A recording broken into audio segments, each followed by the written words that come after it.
celebrate. Barry Switzer took the helm at OU.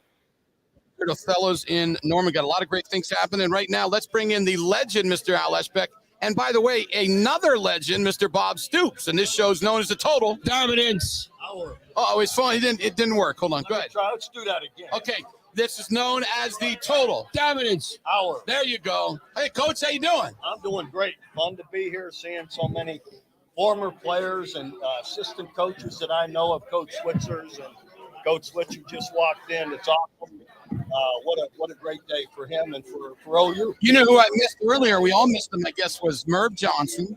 Yeah. And Charlie North. Charlie's sitting over there. Oh, is Charlie Charlie's here? over there. Yeah, oh, Charlie's my over there. gosh. I used to play golf some with Charlie North way back He when. was a good golfer. You had to watch him cheating every now and then. Yeah. No, I love Charlie. I got to say hi to him and miss Coach Merv. I hadn't seen Coach Merv Johnson, in a little while. And I'm sorry, Mike Jones is over there. Yep, Mike Jones. Long-time assistant. So I've through all these years I've been here, I know all the assistants as well as Coach Switzer. Sure. What, let me ask you. You were in Iowa growing up. You said you were a fan of OU. When you first got here, how did Switzer come up to you, and how did that go, you and Barry, when you got here? Well, he was there's a picture of me at the podium accepting the job, and right over my left shoulder with a big grin on his face that you see is Coach Switzer's. And I love that picture. I've got it in my home. And I love anytime I see it. Coach Switzer is literally right over my left shoulder with a big grin on his face. And so I met him that first day. And he's been a dear friend, supporter. We've had a great relationship from that day on. You know, my whole baseball career, I look at guys that are superstars and I go, wow, man, it's awesome. And I try to learn things that they do. Did you do that coming up as a coach too with the big time coaches? Sure. You always, you got to be careful if you're not around them.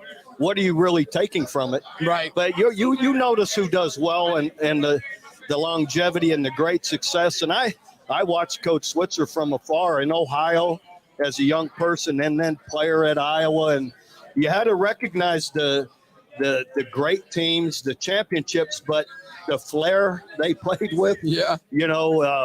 I wish they were on TV more back in those days, but I paid attention to them. There's a picture of me in my book in my high school as a freshman wearing silver shoes with the Adidas stripes. Joe Washington's here too.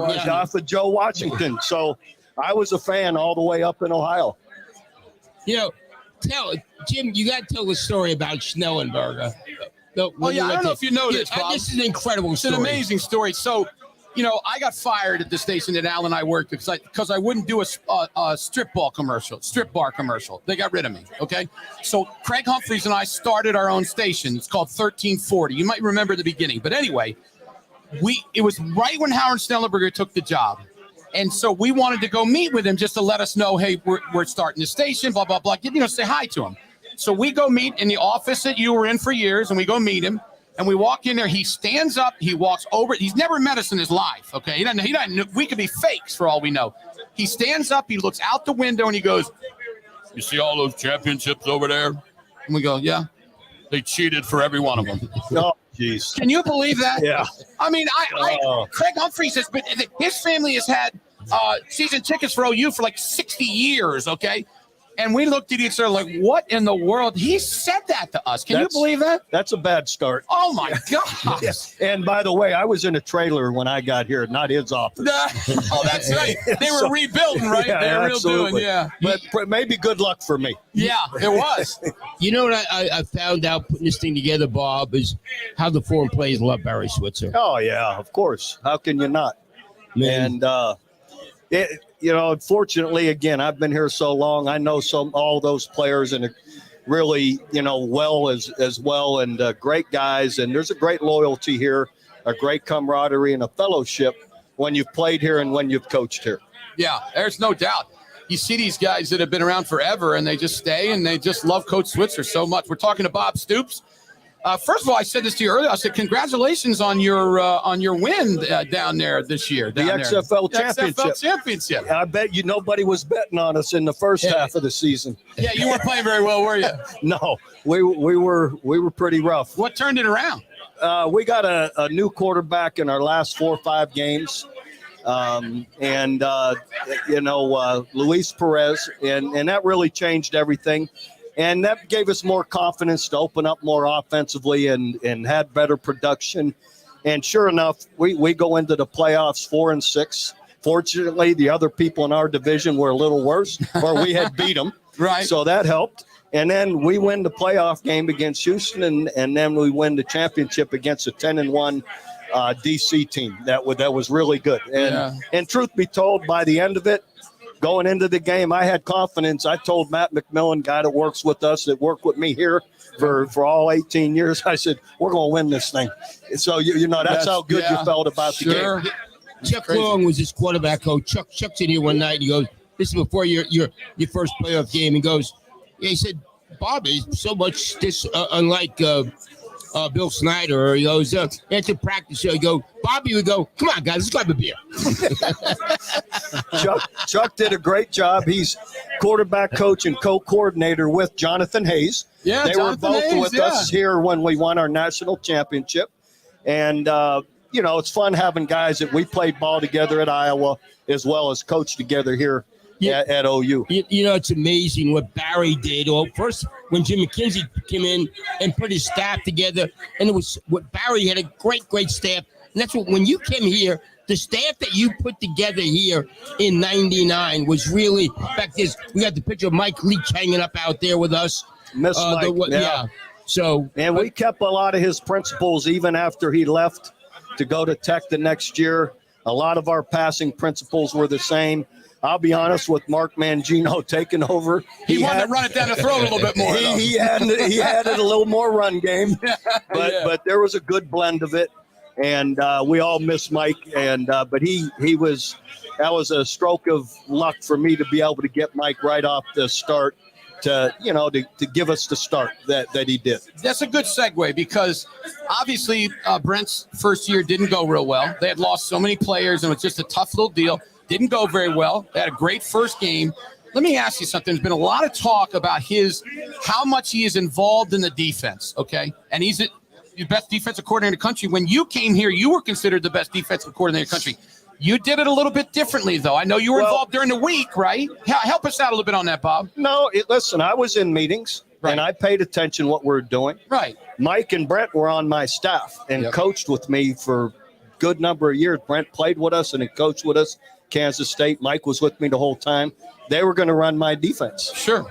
But they had been involved in it all those years. Mm-hmm. So, and I think, I don't know how long Ted Roof has been with Brent, but again, and some of these other guys have coached with them.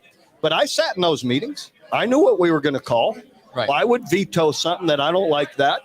Or on a game day, you would. On a game day, you'd veto something once in a while. Or in the sideline, like, look, let's not do that. Or when you think it's the right time to pressure, when you think they're ready for the pressure, they're going to take advantage of it. So Brent's not calling it. I didn't call it. But you should be involved in it. Mm-hmm. You think if Lincoln Riley or Steve Spurrier gave up play calling on offense, that they shouldn't be involved in it? No. Sure you should. But point being, it's not hard to do, to still manage the team, all of that, and still have something to say. Now, I would have backed out of, and I'm not saying he's done this, but point being, there's some situations in the game, it's tight, the clock matters, this, that, and the other thing. You're away from that meeting. You're not in the defensive huddle. You're on the field making the right decisions. Right. When to go for it on fourth down, what's the time. Yeah, okay. So you gotta manage it, is all I'm saying. Sure. He has too much knowledge. I felt I had too much defensive knowledge to totally back away from it. I wasn't gonna do that. Sure. And anyway, so point being, he should be involved, but again, he will manage it, and I'm sure as he continues with it, be good at. And he, not saying he wasn't good, but know when you're more hands on, and know when you got to lay off. It's his first year. Yeah. I remember up in Ames, Iowa, '99, your first year. You had about a 10-point lead in the fourth quarter, about 10 minutes ago. Leach is firing the ball all over the place. And you go, Mike, we need to run the ball. No, we were up 7. You're up 7 late in the game. Okay, yeah, right. 4 minutes left. I'll tell you what it was. It was 3rd and 1. He's going to throw it. I said, Mike, no. I said, run the ball. Right. Yeah, sure. Yeah. And he says, well, what if they stuff it? I go, well, what if you throw an interception? And we just had to happen all fast because he had to call. Right. So he runs like 30 base, one of our simple plays. It goes for like 35, 40 yards. I go, and I couldn't help myself. And I go, well, what if we break it? Basically, it was game over. Like they're not getting the ball back and have a chance. Get the crowd into it. And I just felt those are the things you have to feel as a head coach when the crowd is coming down on you. The momentum has shifted. You need to do something, or you need to really play smart. Yeah. And not, I call it, don't go against the football gods. Like you 3rd and 1, you got a chance to pick up one, and you're going to throw it on the 20, your own 20-yard line. If it gets tipped, you know what I'm saying. Yeah. To me, that's going against the golf gods, the football gods. Don't tempt them. You know. I hear you. Talking to Bob Stoops out here. It's Honor of the King. Al Eschbach has put this together for Barry Switzer, his good friend. 50 years ago, Barry Switzer took the helm at OU. 24 years for Bob. It is 24 years now, Bob. Well, geez, we might have one of these when my 30th year, huh? Yeah. Let me tell you something. I just think that you are, I don't want to say a different guy, but since you stopped coaching and you're doing the coaching down there in the USFL and the XFL, excuse me, and you got your daggone tequila and you're doing podcasts, you look like you're just feeling a lot better. Am I wrong on that? Oh, I never felt bad. I know, but you look better, like to me. Well, I'm able to work out a little longer. I got more trips. I got more vacations. Yeah. I am the busiest retired guy in the country. I'll promise you, with all the different things I'm in, but they're all fun. And it's easy to do. We're gonna have fun this, not just the game, but I have my charitable foundation, the HBC Champions Foundation golf tournament tomorrow. Yeah, tomorrow. At the Jimmy Austin. Yeah. And that'll be fun. So we tied that into a Friday before a game, and there'll be a lot of these same guys out there. Did you ever think one night that when you retired, gosh, I left an awful lot of talent there. I should have stuck around one more year. Everyone wanted me to behind the scenes. Believe me, President Bourne, Joe Castiglione, on and on and on. And I didn't feel it was right. I said this before. I wanted to empower Lincoln, the new head coach, with a strong team, a mature team that could handle me transitioning out. I knew they had the maturity and the experience to handle it, and they did. And that was intentional. But anyway, that isn't the way I wanted to do it. Well, you've said ever since you did it that you thought you did it the right way at the right time. With this NIL and the portal and everything, does it seem to you like it was even more of the right time to get out of this stuff? It was, but I don't want to act like an old curmudgeon. Meaning, if I was younger, if I still wanted to do it, sure, I'd adapt and do it. Right. I'd find, the right personnel from the portal. I'd find what we've got to do NIL-wise. You adapt and you find a way to succeed no matter what. So I'd like to think I would adapt in the right way. But I don't have to. I had a point in my life that everyone thought there was a shoe to drop after I stepped out. Like something's wrong. I think after all these years, everyone realized nothing's wrong. Mm-hmm. I just wanted my own time, my own space. And, and that was it. And I've been lucky to have it. Now, you and I are the exact same age. So that if Al's the curmudgeon, Al's older than we are. That's exactly right. We're getting old, but this is the man right here. He's amazing. He does it all. He's still kicking butt on the radio. It's unbelievable, isn't it? My gosh. Yeah. 47 years, Bob. 47 years. How about that? Is that amazing? Job. Where was your first job at, Al? My first job was with the Oklahoma Journal. There used to be 2 papers in Oklahoma City. Yeah, so I became a sports editor there. I got you. I was 47 school paper at OU. And then 47 years ago, they asked him to go on the radio, and he was doing like 1 hour. I said, You pay money? I said, yeah, I'll do it. Did you get nervous when Drake went down? No, I'm optimistic always, and I was, usually there's sprains. They're a little less than than the really severe ones. So I was just hopeful that it was a sprain, and it seems like a light sprain. And I don't know whether a player or not. He's been practicing, and I'm sure that'll be up to them whether, Did you tell me you played with an ACL injury?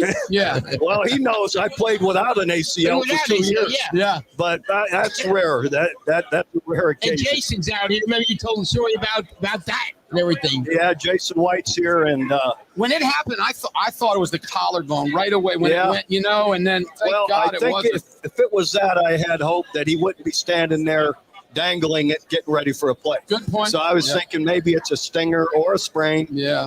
Normally, if it's the other, they're not getting up. You got to be proud what he's doing, huh? I mean, my gosh, a walk-on kid, and he could have gone other places with scholarships, but he wanted to play here, and he has turned. I mean, we were talking about the other day on the radio.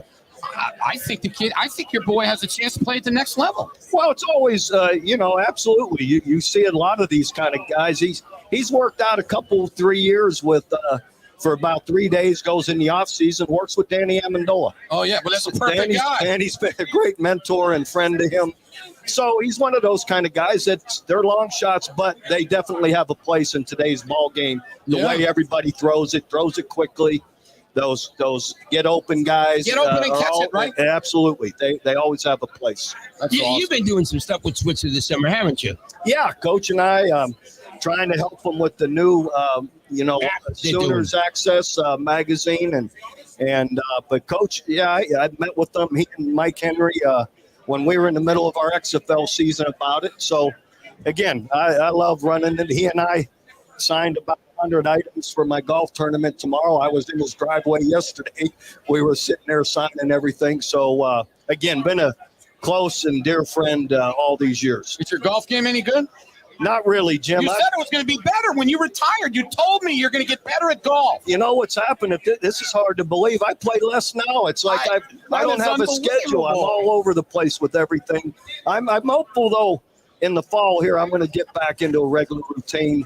Now that it cools down, you can go out in the afternoons. Oh, yeah. I kind of fill my mornings with business stuff, and then it's been too hot to go in the afternoon for a month. How was Jackson Hole?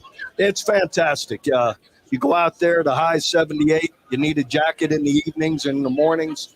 So it's a beautiful place. Julie and I were going to go there a few years ago, and then I got a tumor in my head and had that brain surgery. But we had it all planned out. Every surgery you imagine. Every surgery. Well, I just had back surgery. He's kicking, which is good. But somehow, yeah. They go sometime, and I can't you got wait. to tell Julie. I said I used to run into her getting coffee. I told you that before. Yeah, Starbucks. You're right. And you know what's unbelievable about him? He would remember her name every day. He would say hi to her. Yeah. I just thought, she loved being able to say hi and talk to you. Tell her I said hello. I will definitely tell you glad that. you guys are doing well. Yeah, we're doing a bunch of grandbabies. You can't have any of those yet. Hal Smith was just over here taking pictures. You keep him in line? Hal Smith with House Smith Restaurant Group is the best. Not a bigger-hearted guy in the whole area, and gives everything charitable-wise in this whole area, and a super good friend and great businessman, of course. Yeah, he is really good. Hey, Bob, listen, we sure appreciate you coming on and talking a little bit. Absolutely, yeah. We really do. Well, it's nice of you guys to be down here celebrating this. And it was all his idea. Yeah, come down to Othello's too, man. The food here is incredible. It's great. You're right. We got a lot of people here, people eating. Thanks, Bob. All right, guys. Good to be with you. Bob Stoops. Appreciate him so much. And Al, it looks like you're rolling people in here today, big boy. Yeah, it's just kind of fun. I mean, this is really, and it's all about Barry Switzer. And he'll be on at 5 o'clock. Absolutely, from 5 to 6. So the rest of our day is it's going to be a great day. We've got Barry Chamel and Dean Blevins, as we always do. They're both coming here live. And then at 5 o'clock, Barry Switzer's going to do the 5 to 6 hour. And then from 6 to 7, you're going to play X-Players on. So, absolutely.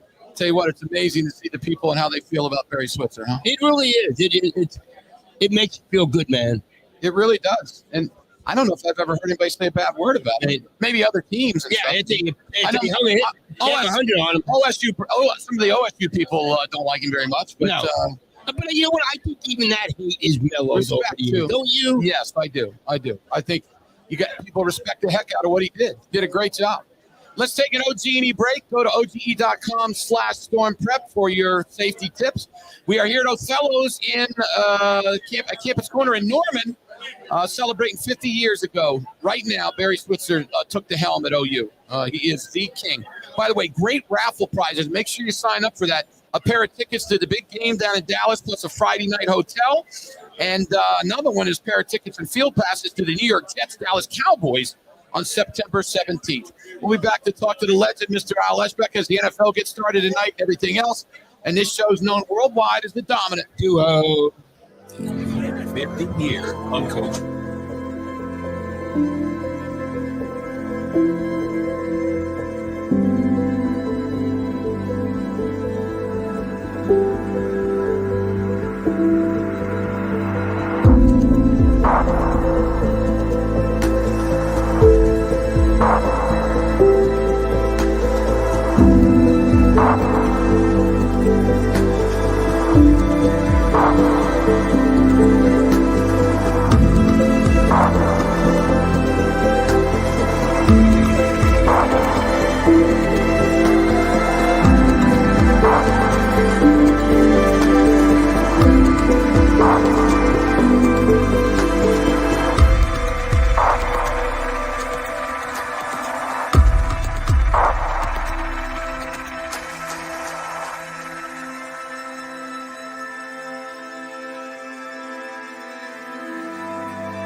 They're so screwed up. Mike, let me tell you something about Mike. Let me tell you something about Mike Gundy.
honor of the King on WWLS The Sports Animal. Okay, you're up. We're back here today at Othello's in Norman in honor of the King, celebrating 50 years. Coach Barry Switzer took the helm here at Oklahoma. And we have got a guy who knows Barry really, really well, has coached with him. You ever coach against him? No. I didn't think so. But anyway, this is Mr. Jerry Pettibone. How are you, sir? I'm doing good, Jim. You look great. You really do. Thank you. When was your first year coaching college football? I was a freshman coach in 1966 for Jim McKenzie. Okay. All right. So you started here then. Coach Switzer was the line coach. Okay. Jim brought him from Arkansas. And then he hired Don Jimerson and I to coach a freshman team. So that was my first year. That's really cool. Let me ask you before you go out, did you know way back then that Switzer was going to be something special? Could you tell about his charisma and stuff?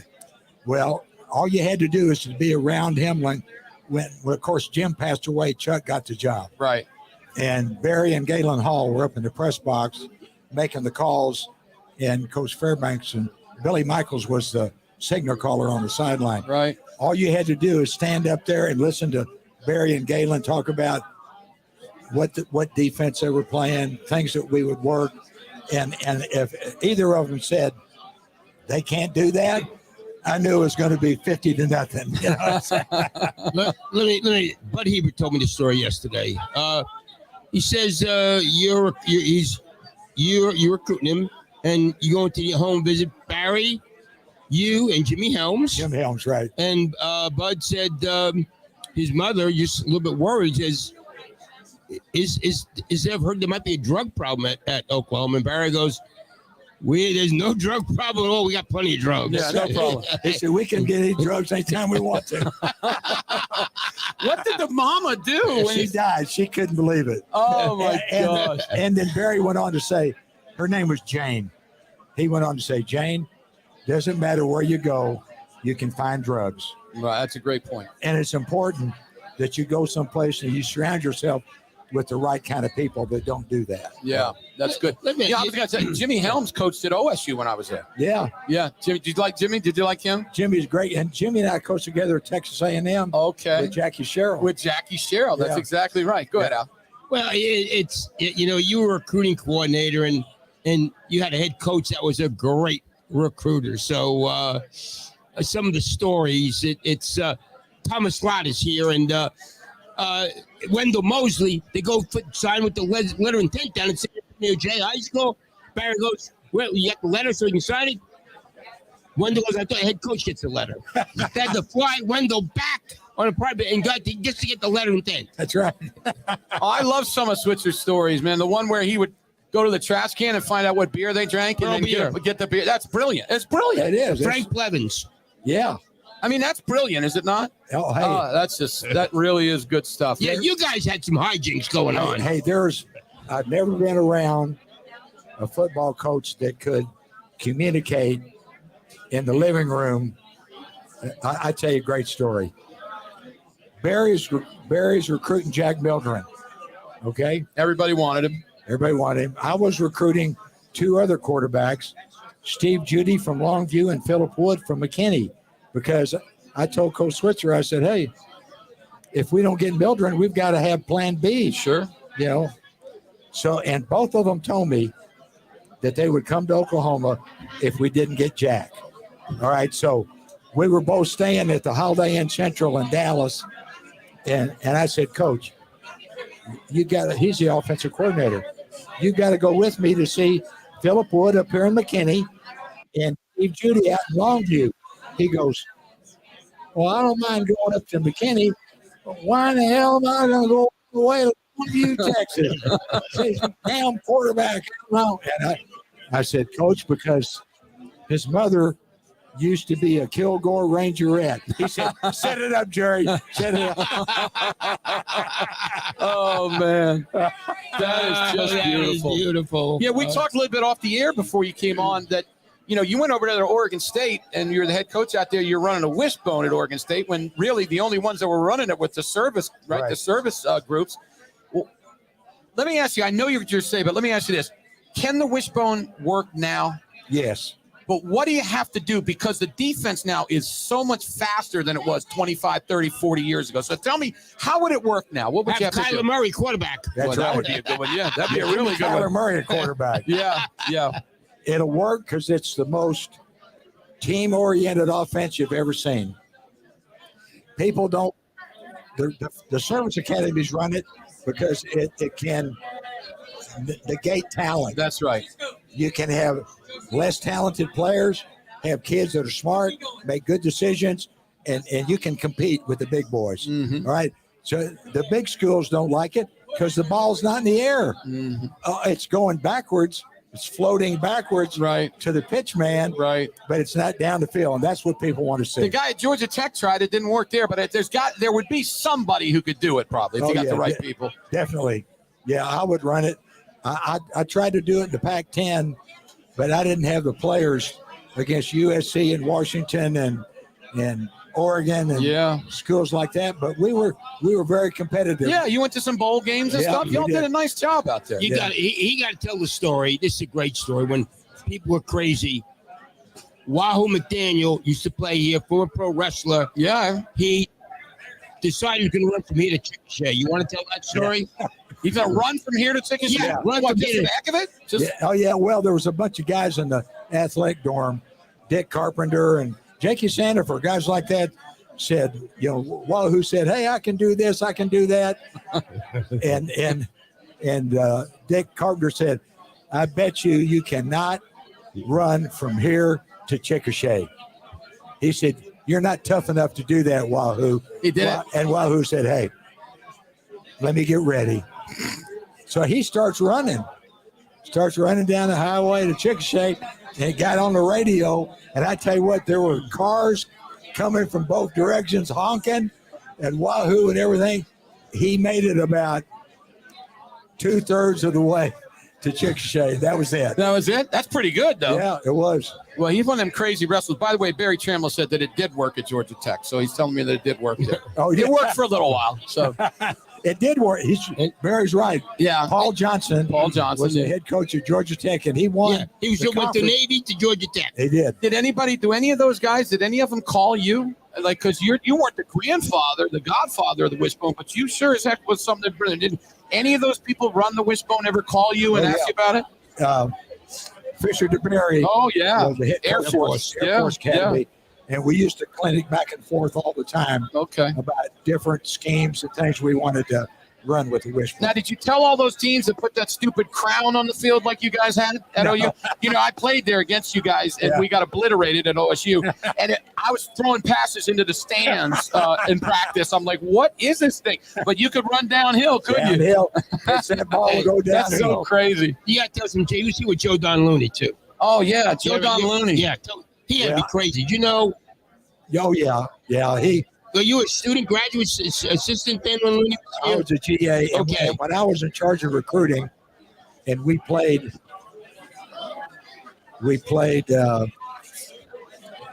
Auburn in the Sugar Bowl. Right.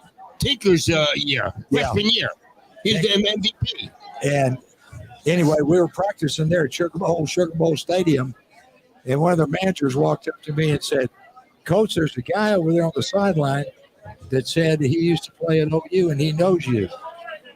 And I looked over there and I saw this grumpy haired looking, skinny looking guy. And he said, Can he come out here?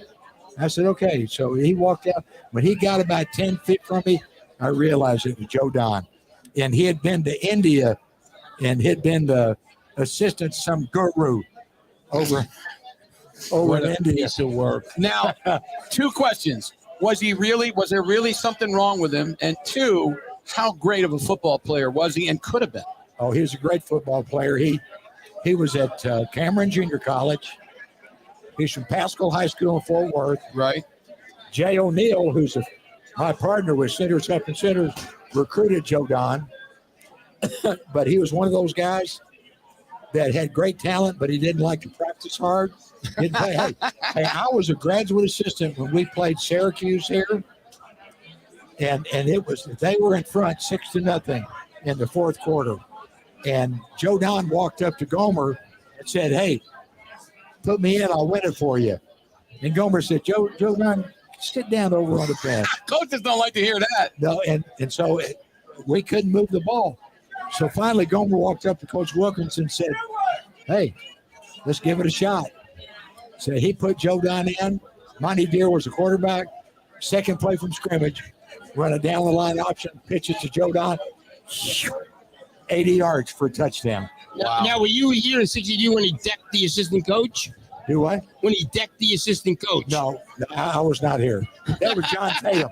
He had John Tatum to practice. Is he still alive? No, he died. No. Back in a motorcycle. He was out in Alpine, Texas. He was a recluse living out in the country. He was riding his motorcycle one day and had a motorcycle wreck. Wow. I've heard so many stories over the years for Joe Don Looney. It's just unbelievable from Al. So very good. Well, we're gonna get him on next when Barry Trammell comes on. Joe Castiglione. But I tell you what, Jerry, I sure appreciate you coming on. We really do. Al tells me so much stuff about you. It's the first time I've really been on with you, and we appreciate used to call Al all the time. Yeah. When we wanted to find out how we were doing with a player, right. Yeah. we'd say, Al, call Mike Thomas, call so-and-so. Find out if we're in the hunt. And you always call the dirt man. Yeah, and Al would call him up and do an article. Yeah. Then they call me back and say, this is what you got to do to beat this guy. Oh, that's beautiful. Thank you, Jerry. Thanks, Appreciate Jerry. it very Yes, much. sir. Jerry Pettibone, one of the great names and lore of Oklahoma football. When we get back, it'll be time for Barry Trammell, but we're also going to have our man Joe Castiglione on. What a great day it is, Al. You've put together in honor of the King, celebrating 50 years. And then at 5 o'clock, Coach Switzer will be on with us for the entire hour. That should be a lot of fun as well. Time for No Genie break. We'll be right back. This is the leader in sports, and this show has been the award-winning dominant duo.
50 years of Coach Switzer in honor of the King on WWLS The Sports Animal. Now, Trammell joins Al Eschbach and Jim Traber. Hey, you guys are up?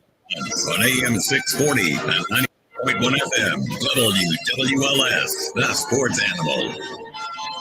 We are back here at Othello's, and I am joined by Mr. Al Eschbach, Mr. Barry Trammell, and Mr. Joe Castiglione. And this show's known as The Total Dominance Hour. And you, Big Joe. Exclamation point. You're the man. I like that. How are you, Joseph? Outstanding. What a great honor Tell to us be what here. you were saying off the air. Just go ahead. Eloquent. Get after it a little bit. I was thinking about this. Before there was this concept of a flash mob, you know how the social media does this flash mob? Right, yeah. Barry Switzer is the human version of a flash mob. All you got to do is say Barry and wherever he's going to be, and people show. And obviously, this is led by former players as coaches, staff, people that have been around him for over 50 years. And it's just a walk through memory lane. And it makes me think so much more about what a person's legacy is. And of course, you guys have regaled all his accomplishments from conference to national championships to Super Bowl champion, everything in between. But what he has always invested in his players and really the relationships that he has in his life, that's a legacy. I totally agree. People don't know. There's so much more. What he does, Al, and charitable things that he does that he just does it because he's Barry. And he's one of the most unique people. They literally broke the mold. God broke the mold when Coach Switzer was made. And he's one of these people I always talk about in sports. He's bigger than life. He is. Tram, you been listening to I actually have not got to listen. No, that's some unbelievable stuff. I've got to listen the last 20 minutes. The last 20. I heard Jerry Pettibone. Oh yeah, so that was fun. Great. That was great. I love talking to him. So that was great. What are your thoughts on Barry Switzer? Here's what I'd say about Barry Switzer. And Eli Lerterman is with me now at Sellout Crowd, and Eli's coming to do a story. And we were talking about what to write about. And Al gave me a list of a few of the guys that are coming, and he mentioned two guys that didn't play for Switzer as a head coach. He mentioned Tom Brahaney and Steve O'Shaughnessy. I don't even know if they're here yet or if they're coming, but Al thought they were coming. Yeah. Steve O'Shaughnessy wasn't even on offense. He's a safety. And yet they're coming for a guy that was never their head coach. And 50-something years later, the connection is so strong that, a safety that played defense and Switzer was the offensive coordinator, still feels such an unbelievable connection. Joe, when you got this job, how long has it been now? 30 years now? I'm in my 26th year. Okay, 26 years. When you got this job, well, first of all, you had to go out to lunch with me and get really good places to eat. But that's true. Because we are Maryland guys together. So, but anyway, when you got here, what were your thoughts of Switzer from the outside? And then what were they as you got to know him? Did they change? Did he get him better? Tell me about that. Well, coincidentally, within the first week I was here in Norman, I came here to Othello's to have dinner one night, and Coach Switzer was here. And the two of us just got a chance to talk briefly then. And then later on, probably a few days later, maybe the next week, we had dinner at the – what they all call it, the old table over there. Yes. And of course, Patsy's here. Yeah. And, so within the first 7 days I'm on campus, I'm eating at Othello's, and then became a regular. But I remember sitting down with him, and I wanted to, because all of the people that I knew from my time in Missouri, being in the Big 8 and then to the Big 12, knew Coach Switzer well, coached against him. In some cases, coached them like Coach Murray. Yep. And then Jim Donnan, who I had worked with at Missouri before he came to Oklahoma, and Charlie Sadler, I worked with, and several others. And so I actually felt like I knew him a little bit, even though he didn't really know who I was. Right. So I had just this amazing vision of how he impacted this program, this state, in the game of college football. But when you get down to a point just to talk to him one-on-one, you feel like what a down-to-earth guy he is, and how he relates to virtually everything in life. He's really a unique person, and I think Al captured it well when he said, when you say the name Switzer, it's magical. Yeah, and when I started calling people to come back, it was like, when? What time? I'm not coming to the game until Friday, but you know what? I'm going to get there Thursday. I mean, for the outpour, these people that come, it's unbelievable. Yeah, and here's the deal. This is not just a football thing.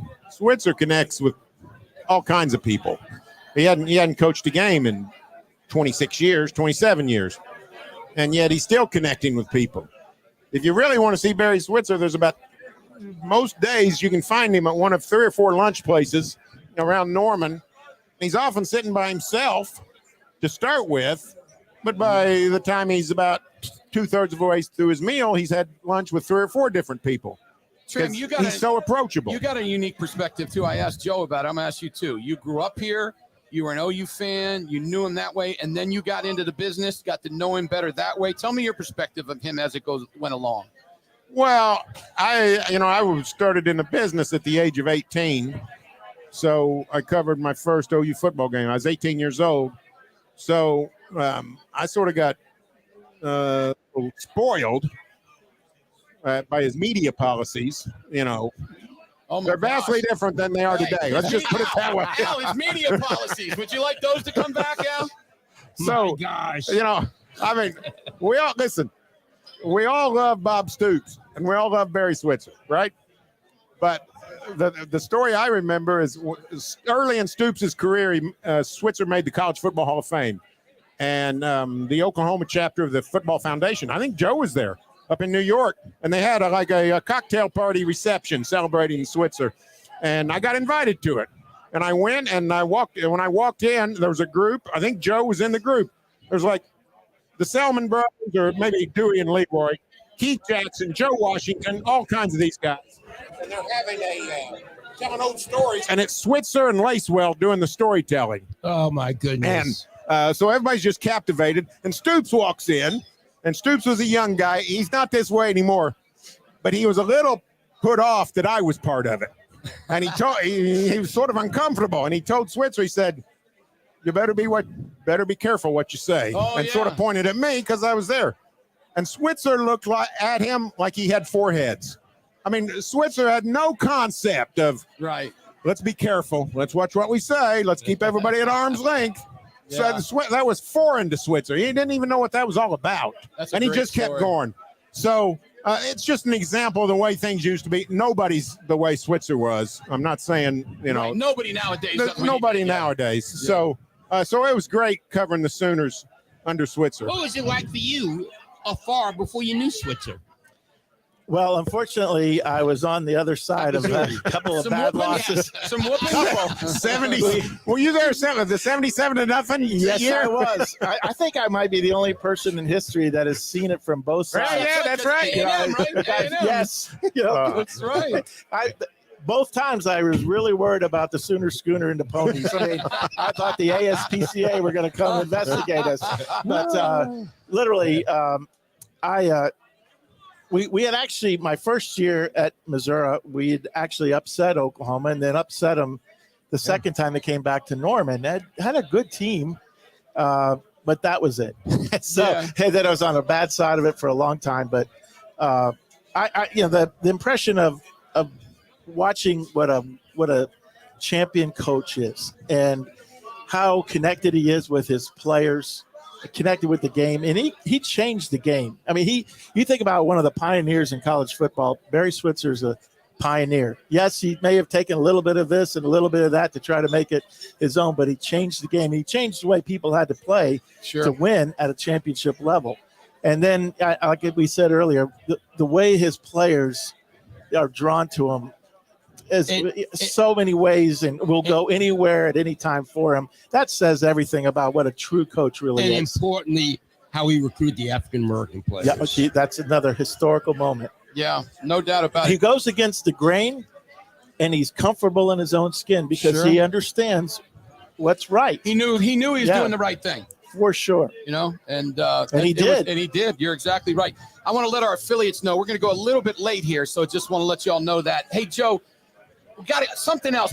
Barry Switzer's coming up next. I got to ask you this: how tough has this been, the NIL and the transfer portal for your side of it? I mean, you're worried. I will tell you this, Joe. I'm just letting you know. Barry Trammell, Al Eschbach, and myself believe when you get somebody give $1 million, we say forget about the facilities, put it in the NIL. I mean, are we crazy to say that?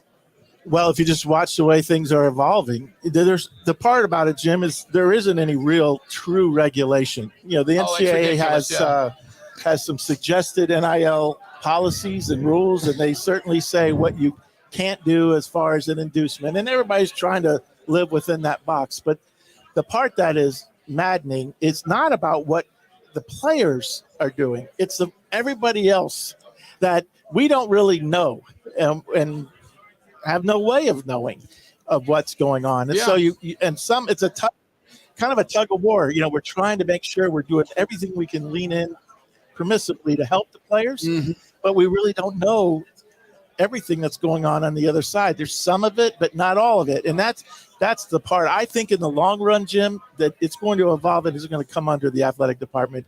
That's why we've leaned into this new model that we announced last week called an athlete services division, because in the near future, that's going to come under the athletic department. And we're going to be doing that just like we sell media rights. I said the other day to Al, you got to use your imagination. BYU right off the bat said we're going to give all our non-scholarship people, we're going to give them NIL so they have a scholarship.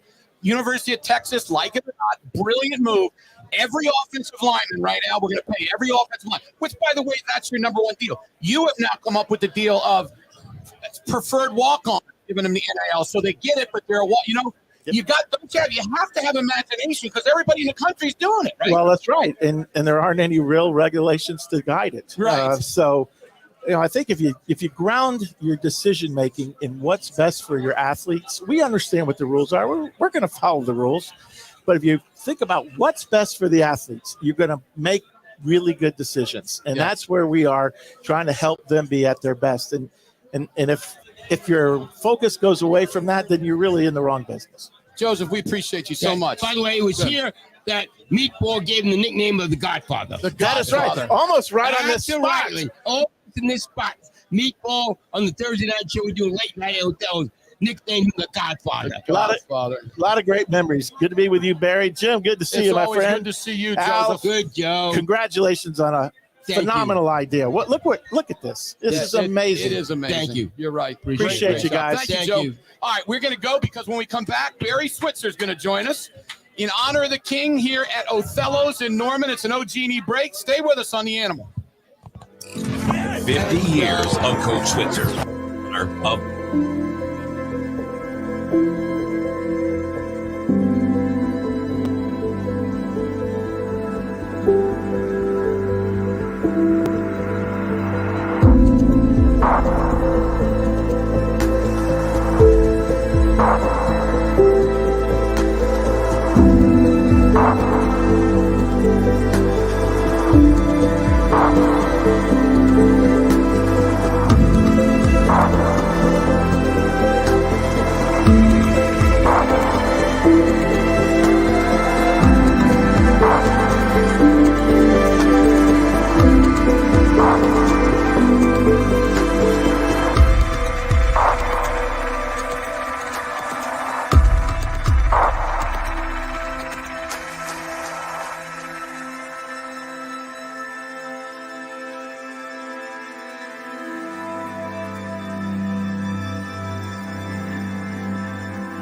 Broadcasting sponsored Saw my by man Parrish Charlie Devon North Injury over there. Lawyer. Visit Coach. pepperwinds.com. This is He's living out there at WWLS Center Station. Oklahoma City, You your know, I home of told the Oklahoma Al, City Thunder, when I a sports first animal, a came Cumulus to, you know, station. Norman, a lot of people didn't like 50 me very much years because of of the Coach OSU stuff. Switzer in I honor played golf of the with King him. on He was so nice. WWLS, the Great Sports guy. Animal. And now, recruiter. more total dominance. Okay, you're up. On 98.1 FM, And we are back WWLS, the Sports Animal. at Othello's, and we are honoring the man, Barry Switzer. Thank you. This is very humbling, Al. I had, first of all, I put a disclaimer out there. I had nothing to do with this. All of a sudden, people are calling me, what's this going to be happening down at Othello's? You're supposed to be down there next Thursday. I said, I don't know what the hell you're talking about.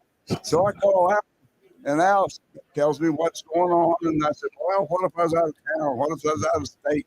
I couldn't make it. So you need to tell me about these things before you start scheduling and putting me out there. But anyway, it's really humbling to see all these players. Some of them I hadn't seen in many years, but they're all, I coached for 2 decades. And we've got guys back here that are beyond that, too. But I just happy to see them again. I'm glad I was an influence in their lives, and they were an influence in my lives because they played well for us and made us all proud when they were out there. And they bring back a lot of memories when I see these guys. I really do. I think about their families, where we recruited them from, and brings back just a lot to me, Al. Thank you, Ask. I really do. Appreciate it. We got the good wine, by the way. Yeah, but he Yeah, needs a glass. wine. I We didn't need to think get they a could glass afford that for in him. Yeah, there. we gotta give him a glass. Can we get a wine Yeah, glass? I don't want to mix Oh, it look, with looks like Pinot Bob Weiss Noir might right be here. bringing the whole thing. Is Yeah. that it too, Bob? Yeah. All right, There Bob we Weiss go. is bringing it over. Yeah, there we Hey, go. Bob, thank you, sir. I thought you'd be up at Edmond. No, he's here for the big thing. Hey, Coach, let me ask you: when you go back to CrossFit and when you were a youngster, did you ever think? I mean, you never could imagine you'd be where you are, but did No. did you know you were going to be a football coach? I mean, what were your Well, younger? I knew this. You always hear Bob Stoops talking about that when he and his brothers grew up, they were going to be football coaches. Why? Because their dad was a coach. He coached at Cardinal Mooney High School. But my dad was a bootlegger, and he went to the Arkansas State Penitentiary at Cummings Prison Farm. I used to go up there every Sunday driving my mother when I was in high school. My dad didn't see me play high school football my senior year. Anyway, I knew I wasn't going to be what my daddy was. I didn't be for damn sure. I really got out of the service, had to serve, and I wish to hell everybody else. I wish we can initiate that again, the draft. You get out of high school, men and women have to serve our country for 2 years. This country would be a hell of a lot better shape than it is right now, I promise you. I hear you. But anyway, I got out of college. I mean, I went back. Frank Broyles got me out a month and a half early. He had a guy named Wilbur Mills who was head of Ways and Means. Remember, he's the guy who got he called with Fanny Fox, Fanny Fox and Tidal Mason. A lot of these people too damn young for this. But anyway, Frank Broyles called me one day when I was stationed at Aberdeen, Maryland. He says, ask for this form, fill it out, and send it to this address, to this gentleman. So I did. I filled Wilbur Mills, head of Ways and Means in Washington, D.C. Forgot all about it. And about 2 weeks later, they call over the PA system and says, Private Switzer, report to company headquarters. So I go down there, and the damn master sergeant over there throws the damn manila envelope across the table. I know he read some, but Barry, I promise you. Because I slammed the door and went back. Because when he gave me the form, when I asked for him, I owe you 6 months to try to get out early. I've never seen any one of you get out early. He had already read them. He knew what they said. I opened them up when I got back to my bed, and you know what? They said, we thank you for your service, and you'll get an honorary discharge on this date, which is a couple of weeks away, and you'll be discharged from the Army. So that day came. I had a locker. I'm in a barrack. When you're in with listed men, Al, you're in there with guys that are 17, 18. They join. You know what I mean? Yeah. I was probably the oldest guy in there. I was 23 years old, had a college degree. I think there was one other guy in there. Anyway, I had my locker, my bed right next to the lockers. In the morning, it came for me time to leave. I hadn't said to anybody about what I'd gotten orders. I wouldn't be discharged. I hadn't said a damn word to any of them. I didn't know hardly any of them. Spend any time with them. I'd always ask them, try to get me to go places with me, hitchhike with me. No, they wanted me to go to PX and drink beer. So I always hitchhiked on my own. One day I said, I'm going to Wilmington, Delaware. And he said, why? And I said, I'm going to DuPont Playhouse. Why are you going to DuPont? What the hell is that? I said, I'm going to see a play. He said, what's it? Music Man. I want to go see Music Man. I love Music Man. Yeah, it was great. And I hitchhiked. I thought Robert Preston would be the guy, but Forrest Tucker was his backup. And I saw that, and I couldn't get anybody to run with me. Where did you learn about the plays in CrossFit, Arkansas? Where'd you get that? About what? About like going to plays and stuff. Oh my gosh, I love musicals. I do too. That's crazy. You know, but when we have orchestras come to the University of Arkansas, you know, we'd have. I remember what's the guy from Boston Symphony. Boston Pops. Yeah, Boston Pops. Boston Pops. Yeah, the guy. Oh, you conductor Fiedler, Arthur Yeah, Fiedler. Arthur Fiedler There you came. go. Yeah, Arthur Fiedler came, and hell, I had to go see that. I wasn't going to miss that. Boy, I learned something new about Barry Switzer. Yeah, That is unbelievable. I still go to him. I love to go. I didn't go see Mamma Mia for years because I had no idea. That it was ABBA music. ABBA music, I found yeah. out someone said that's ABBA. I'm going. Give me It was tickets. good. It was a good show too. Yeah, but That's really cool. Yeah, but anyway, I've always enjoyed that. I had no talents. I couldn't sing. I can't play an instrument, but I've always had a great appreciation for those that can entertain people, and I think it's a great talent to maybe make people smile and have a great time for a couple of hours. We got a guy back there named Toby Keith. He does that.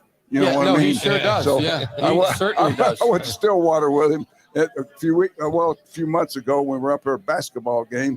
Toby and I were sitting together, and when it was over with, we went over to Eskimo Joe's. We closed that up, but they had a karaoke bar right across the street, so we went to that. And Toby went in there and sang songs till 2:00 till they ran us out. And the first song he sings when he goes in there, should have been a cowboy. Should have been a cowboy. And everybody in the damn place comes up. Everybody's Was that up Georgia screaming. Stables? Georgia Stables up there, right across the street. That's right. And everybody's singing along with him. And that's beautiful. But things like that are neat. But really, I appreciate so much seeing all these guys come back here and sacrifice to make trips from out of state, come here. There's so many of them that I had the opportunity to know their families. Pro coaching is about winning Super Bowls. That's all it is. You don't even know where the kids come from. You don't know their siblings in the home. You don't know their dad there. You don't know anything about them, and it's irrelevant. The coaches want to know how they play their position. If they don't play it well enough, their ass is on the waiver wire that day, and they're in and out so quick. So you don't really establish a relationship with them, other than the guys that are the long-term guys, the guys that were high draft choices and really good players who contributed. But no, it's a different deal. College and high school coaches have a different mission. They're helping kids become better, productive citizens for the rest of their lives, for the next 30, 40, 50 years of living they have for them and their families. Trim? Yeah, Al pinned this around the 50-year anniversary of your first game as head coach. Right. I forgot the exact date. It's within a few days of today. Favorite game down there at Waco, Texas. 42-14. I was with Al, actually. The night before the game, we're in Temple, Texas, at the Holiday Inn. That's right. Mm-hmm. Here's what I remember. I was 12 years old in 1973. Here's what I remember. It was a night game, and I listened to the post-game radio show. You come on. I can't remember who was in the locker room. Right. But you had nothing to say about the game, and you were in some ways distraught because Grant Burgett had tore up his knee in that game. Well, it was after the game. I was distraught. I didn't do any interviews before the game, but I was upset because we lost our starting halfback, and we have Joe Washington and Grant Burgett. Grant Burgett was a good football player, and he worked his butt off and tore his knee up. He gets finally start. He's been a backup kind of guy, but now he's a starter. And but tore his knee up, and I was disappointed about it. We won the game, and we, Steve Davis did a great job, and so did the rest of the team. Joe Washington did what Joe Washington does, and made a lot of big plays. And we discovered our full. I knew the fullback, Billy Michaels, recruited this guy out of junior college. I don't know. I forgot what junior college. Tyler Junior College. It wasn't the Farrell. We got a lot of kids out of Navarro. But we got a lot of them, Horace Ivory and a bunch of guys out there. But we got, it was Wayman Clark. Bill Michaels came into my office. We recruited him as a defensive end, hell of a defensive player. He says, if you put this guy on offense, you'll never go back to the defense. And I did. I said, well, I took his advice. I stuck him fullback. And hey, after I saw him line up at fullback, come out of a stance, explode, and take the ball in practice, I said, God, hey, we got us a fullback. You know, and if he could run, and if he's physical, hell, he's physical as hell. He'd run over people. He rushed for 1,000 yards, but one problem, he's a schizophrenic. You know, he's a guy that just, if he's waiting in line to pay for something, and if there's only one cashier and the line's 20 long, he just walks out of the store with it. Was shoplifting, you know. But hell, he didn't mean to shoplift. He had the money to pay for it, but he just didn't want to wait in damn line. That's the way he acted and thought.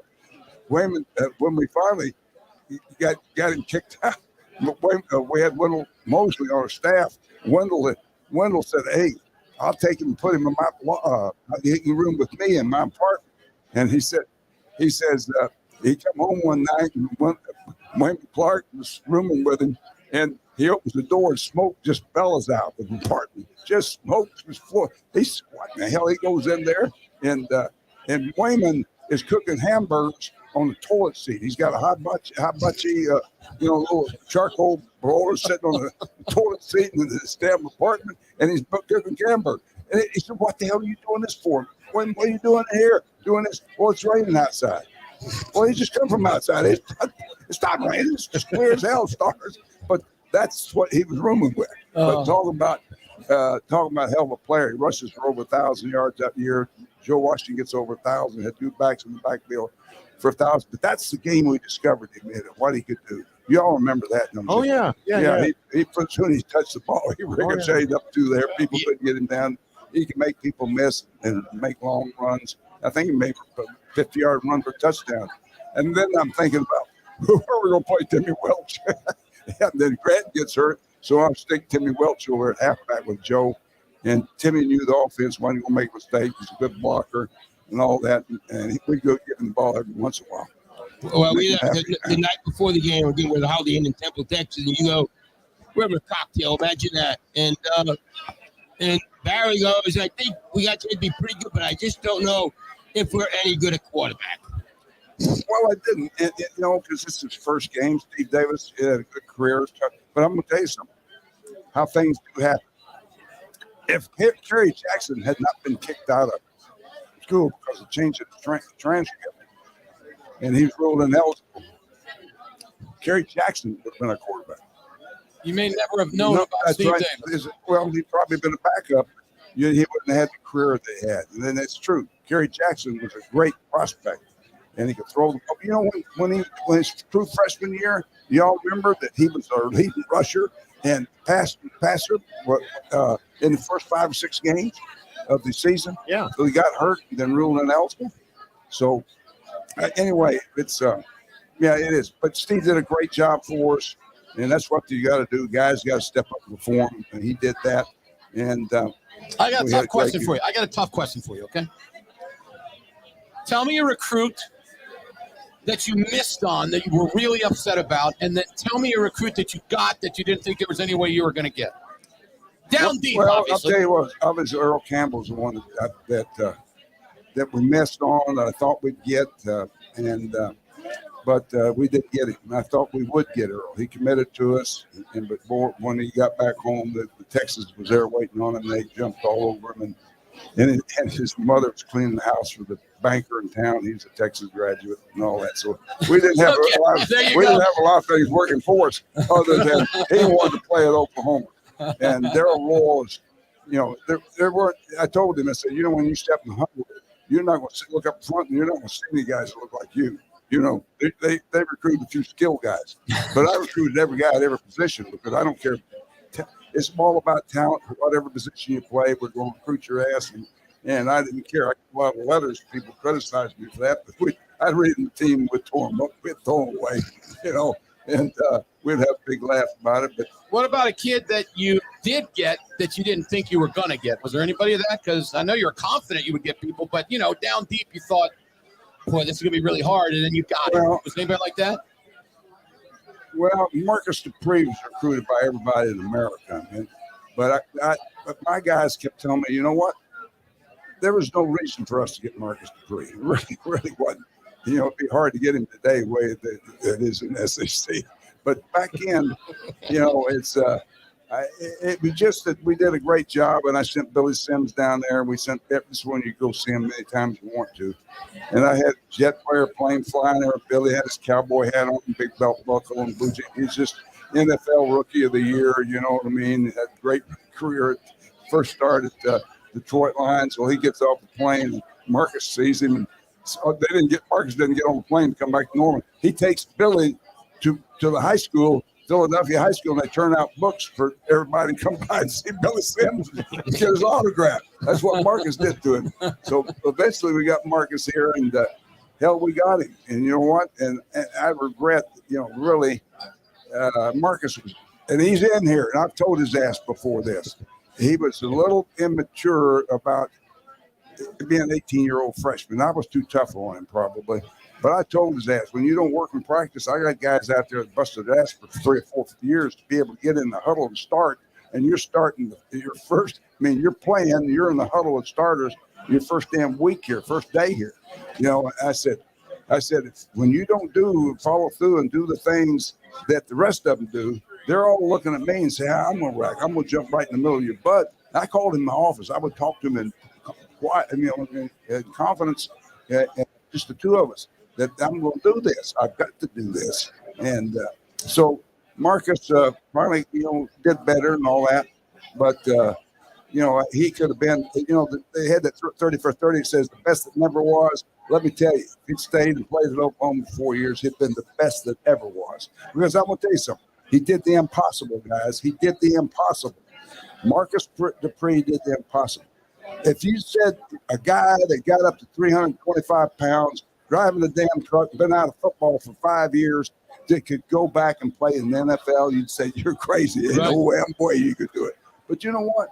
He said, I'm going to do that. And you saw he looked like Adonis again. He had no coach to help him, no one to motivate him. He did it himself. And see, that's the type of attitude you wished you possessed when he was an 18-year-old kid. You know what? But he did that and went and played 3 years for the Los Angeles Rams. I know it. And it's hard to be real, when you're 18 years old, you got the body of a man. Right at 18, he was looking about 23, right? Tell him the story about running against James Lee, what you did.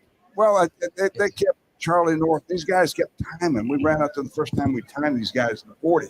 Marcus did this to everybody. You could look at that on film. Marcus, and you saw him run, his speed was deceiving. People, just took different angles. All of a sudden, they realized they took it the wrong angle, and they tried to correct it. It's too damn late. He's run off and left your ass. So what happens? They run down. They're running the 40, and they call out his time 4.5.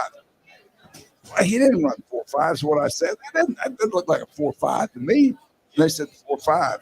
They did it again 4.5. I said James Lee had won the Texas relay, ran a 10.3 100-meter. In the Texas relay. He's one of the fastest sprinters in Texas. And we had him as the defensive end out of Fort Worth. Well, anyway, I said, James Lee, come up here. I want you to run with Marcus Dupree. They got down there. He beats James Lee by a yard stride, a full stride ahead of him in 40-yard dash. And I said, I don't need no time. I know that he can run now. Yeah. Impressive. Hey, thanks, Barry. Thanks, Barry Switzer. We appreciate you. Dean Miller is going to join Barry Switzer, Jim Traber, myself here at Othello's. We're honoring Barry Switzer. Well, you didn't even let me talk about the USC game. We got a whole bunch more. You're staying. You're staying. Oh, we are. You're staying. We'll be back after we total. Dominant hour. 50 years of Coach Switzer in honor of the King on W.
Had years ago, it's kind of faded away a little bit. Calvin, a mainstay. It's a great story about Calvin. He goes into Ben Benudis, used to be what, Interurban or what? Interurban, yeah. So he walks in there, and Gary Gibbs is now the head coach, and he walks up to Gary, and Gary, he says, "You want a paper?" And he says, "Yeah." Gary, and he gave him a paper, and he gives him a quarter for it. and Calvin just stands there. Yeah. And then Gary turns around, well, what can I do? He said, "Well, Coach Switzer always gave me $1." That's beautiful. Dino, you've been getting to listen a little bit today. Huh? This is great. It's just been This great. is I mean, great. we got to give it up to Barry, but we also have to give it up to Al Eschbach Well, of for putting course. this thing together. Yeah. But go ahead, Al's Dean. great. You know Barry better than just about anybody. And he recruited him. How did you offer him any money when you recruited him? What'd you offer Dean Blevins, Barry? Well, I don't even believe I had to offer him anything. No, you went to Dexter. You went to Dexter and said, yeah, "Get that boy to come over here and play here." He's coming to play. He's going to play basketball. Yeah. He's recruited everybody in basketball. Yeah. And but you played both sports when you were here, didn't you? Yep. Yeah, Dino. All the girls love Dino. So I guess that's good. His nickname was Sweetmeat. Did you know that? Sweetmeat, yeah. You know, I love you. You want to talk about him going to the infirmary here, though? You missing the Texas game? Tony the Tiger. That's not Tony. good. That still stings. Yeah.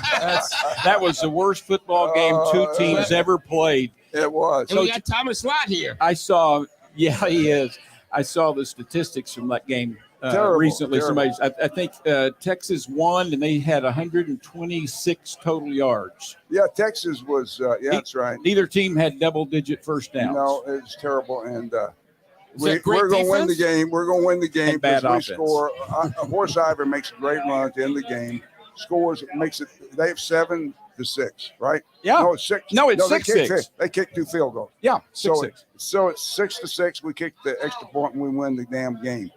And Don't Uwe- you go there. Uwe von Schaman has never missed a damn Extra point, extra yeah. point. Didn't miss an extra point in his career. They snapped the ball and it's a low snap and bobbled and all that, and he didn't get to kick it. He's just standing there. Yeah, he And still then it's hadn't up a missed 6 one. He's 6-6 game, and he didn't get to kick the extra damn point. You have blamed Kevin Craig in the past, our No. pal who was a trainer He was a and a trainer. fabulous guy. Yeah, and he passed away. Bud should have had it. But Bud should have had it. Right? Bud talks about the hole. How about Yeah, that one in the Texas? hole. The hole. Tell Where's Bud it's the bobble. Well, Bob, the bobble. Is he here? Hey, Bud Ebert, is that you talking about? Yeah, Bud Ebert. Bud Ebert, Yeah. you know what he told me? He told Al, he said, you'll love this. We were reading about him. Right? He just said it. Uve's kick Yeah. in Ohio State. Oh, yeah. He said, everybody calls it the kick. It should have been called the hold. Yeah. I love that. Well, yeah. And Bud Ebert told me yesterday, Well, you go into his house, you to this black. yeah. Right. You know. That's right. Hey. I did. He opened the screen door, and I looked at him and says, "Bud Ebert here." And he said, he smiles and says, "I get that a lot, Coach." The reason why he's a state champion as a junior in the Yeah. ball jump, 26 feet. Yeah, Actually, very it's athletic. 25, 11 and a half. Now think about that. He's a junior. He went 26 feet in broad jump. Yeah. He was a 9.7 sprinter. Yeah. He came here at OU. People don't know this. He hit 4 consecutive home runs when he was playing baseball for NC. Really? Oh, super athletic. four I did not Explosive. know that. Yeah. He Yeah. hit 4 out of the park. Hey, you got to straighten something up, though. Al said on the air yesterday that when you were at Bud Ebert's wife, apparently his mother wasn't all Jane- fired up Jane. about it. Jane, She said something about, hey, I understand you guys have a drug problem there. Yeah, we got And you they said, set up. They bring that up. A lot of them. I was always prepared for that. And yeah, you said, but yeah, did you- you I say said, yeah? we, You said- we have no drug problem. You get all you want. You get all you want. I said, you want, you can get it just like you can in Waco, Dallas, Fort Worth, Austin, just like you can in other places. You get all Okay, you so that's want. a true Dang, story. Jerry Oh, hell Pettibone yes, was on it's a true earlier story. today, and he said it. That's exactly Okay. what happened. All And right. Yeah. The mother had a horrified look. He said, What, but what, the what, same what, thing. what other answer can you have other than that? Well, No, listen, it's hey, a brilliant you answer get- because you you're get- telling them you can get it no That's matter what, Yeah, right? you get Wherever where you are. want. That's right. You ain't got a damn drug problem. Oh, man. Get all What you about want. the USC game in 73? 73, second game after we beat Baylor, we go out there 19-0. They are defending national champions. They had John won McKay. 19 in a row. They were 19 in a row. They were defending national champions. You got Wayne Swan and Pat. Pat Hayden. Hayden. They had a good football team. Cuttingham, the fullback. Sam the Bam Sam Cunningham. Cunningham. Well, no, he was back. He Oh, he one- was? we- Okay. We beat him here in Yeah. 1971. Oh, okay. We I'm beat him. sorry. Okay. I forgot how bad we beat him. We really You got beat him good. bad. We rushed for 500 yards on them. Yeah. And J.K. in the McKay. fourth Yeah. quarter, Jack Milton said, "Let me throw a ball." The hell I hadn't done that because Jack is incomplete. We were 0 for 1. I'd rather beaten their ass than been 0 for 0 for Well, you 0. set a record. You set a record if you were 0 for 0, right? 0 for 0. Tied it. Didn't even throw a damn ball. How smart am I? I'm a thrower, and I go Yeah. to a school Well, that went Tinker- 0 for 0 and Tinker- 0 for. Coach is mad because he threw one pass. Tinker Owens was on with me earlier today, and I said, Yeah. Tinker, I mean, I know you loved it here and everything worked out great, but man, how could you go to a school as a wide receiver and not get any passes? He goes, I wouldn't change it for anything. Hey, is how what he about said. Billy Brooks? I didn't realize Oh, my Billy gosh. Brooks. I saw the day coach. He Yeah. was. You had 3. You saw Billy? No. I'm saying that he was picked 11th in the first round. He was the 12th And that- pick in the first round. No, 11. Was he 11? Yeah, 11 picked Cincinnati, Okay. and you had Started 2 with go them. before him. Leroy Yep. and Little Joe. That's right. Little Joe went. Joe went 3rd. And Tinker went in the 4th round. Leroy went So- first. Joe went 4th, and Billy Brooks 11th Right. in the first round. Billy Brooks. And what made me think of it is how many balls, he didn't catch as many as Tinker. I know. Tinker said he caught more than Billy Brooks was a great did. athlete. Billy actually came out Billy and was tried great, some great basketball at OU. Yeah, but he was a good player. didn't, Great athlete. cool guy, coach. He's You out of remember Austin, him? Texas. Yeah, He's a cool guy. yeah, he Doesn't is. I always liked Billy. You know, his son played on General Hospital. Yeah. Handsome, good-looking guy, movie star. I mean, he played in a lot of movies. And I think it's amazing. We talk about what a great recruiter you were, and all the guys around him. But to recruit wide receivers to a place where you don't throw the ball that's about as good as it gets. How about Keith Jackson? That's another one. The tight end, I know. He first tight end picked in the draft. It's amazing too. The NFL will fine you, won't they? Oh hell, you know yeah. what I'm saying? You don't they have can see whether you throw it to them, right? You don't have to catch 150 balls like they do at BYU or some of these schools that throw the ball. Yeah. All you have to do is go out there, maybe catch 30, 40. Hey, that's all they need to say. Coach Scouts, that's all they need to say. Coach, there wasn't a combine back then, but they tested them. How did that work? I don't remember. Well, they come work them out. Just come work pro guys out of the school. They came work Billy Sims out. When they worked Billy out, Billy had his sweats on. He was down in the underneath the Pneumonia Downs on the track. It was cold Nobody outside. knows what we're talking about. His sweats on the east side underneath. They used to run track under there. Yeah. Track meets. We had that at Oklahoma State too. It was the daggone dungeon, we called it. So Billy's come work out for the Detroit Lions, and they had the first pick in the draft. And their guys were there, and they wanted Billy to run a 40. So Billy wanted to warm up, and he got warmed up, and he said he took off with his sweats on, and he ran a 40. And they timed him with his sweats on. And he went over and was pulling them off. And he said, he asked him, what are you doing? And he said, I'm getting ready to run 40 for you. He said, we don't need you running more. We timed you on that one. That was good enough. Really? Good with the sweats. They were good with the sweats on. They said, you fast enough. Go back to the USC game. Where did you, I want to ask him, including Billy Sims, his last visit, then we can find Billy Sims. I know, I had him hide out. Jimmy Helms taught him. Here's my problem. You learned from Jimmy Helms. Here's my problem. I knew that if I got Kenny King out of Clarendon, Texas, on the blue chip list that year, that was when they had a Times Herald. There were 13 players we signed out of the 19 that were on that list that year. We signed 13 players. Well, Kenny King and Billy Sims were the only two that got 8 votes on the blue chip list. 8 Southwest Conference coaches said these guys were the superstar. Yeah, they had 8. There's some guys that had 7 and 6 and all that, but you had to at least get 5 to even be on the list.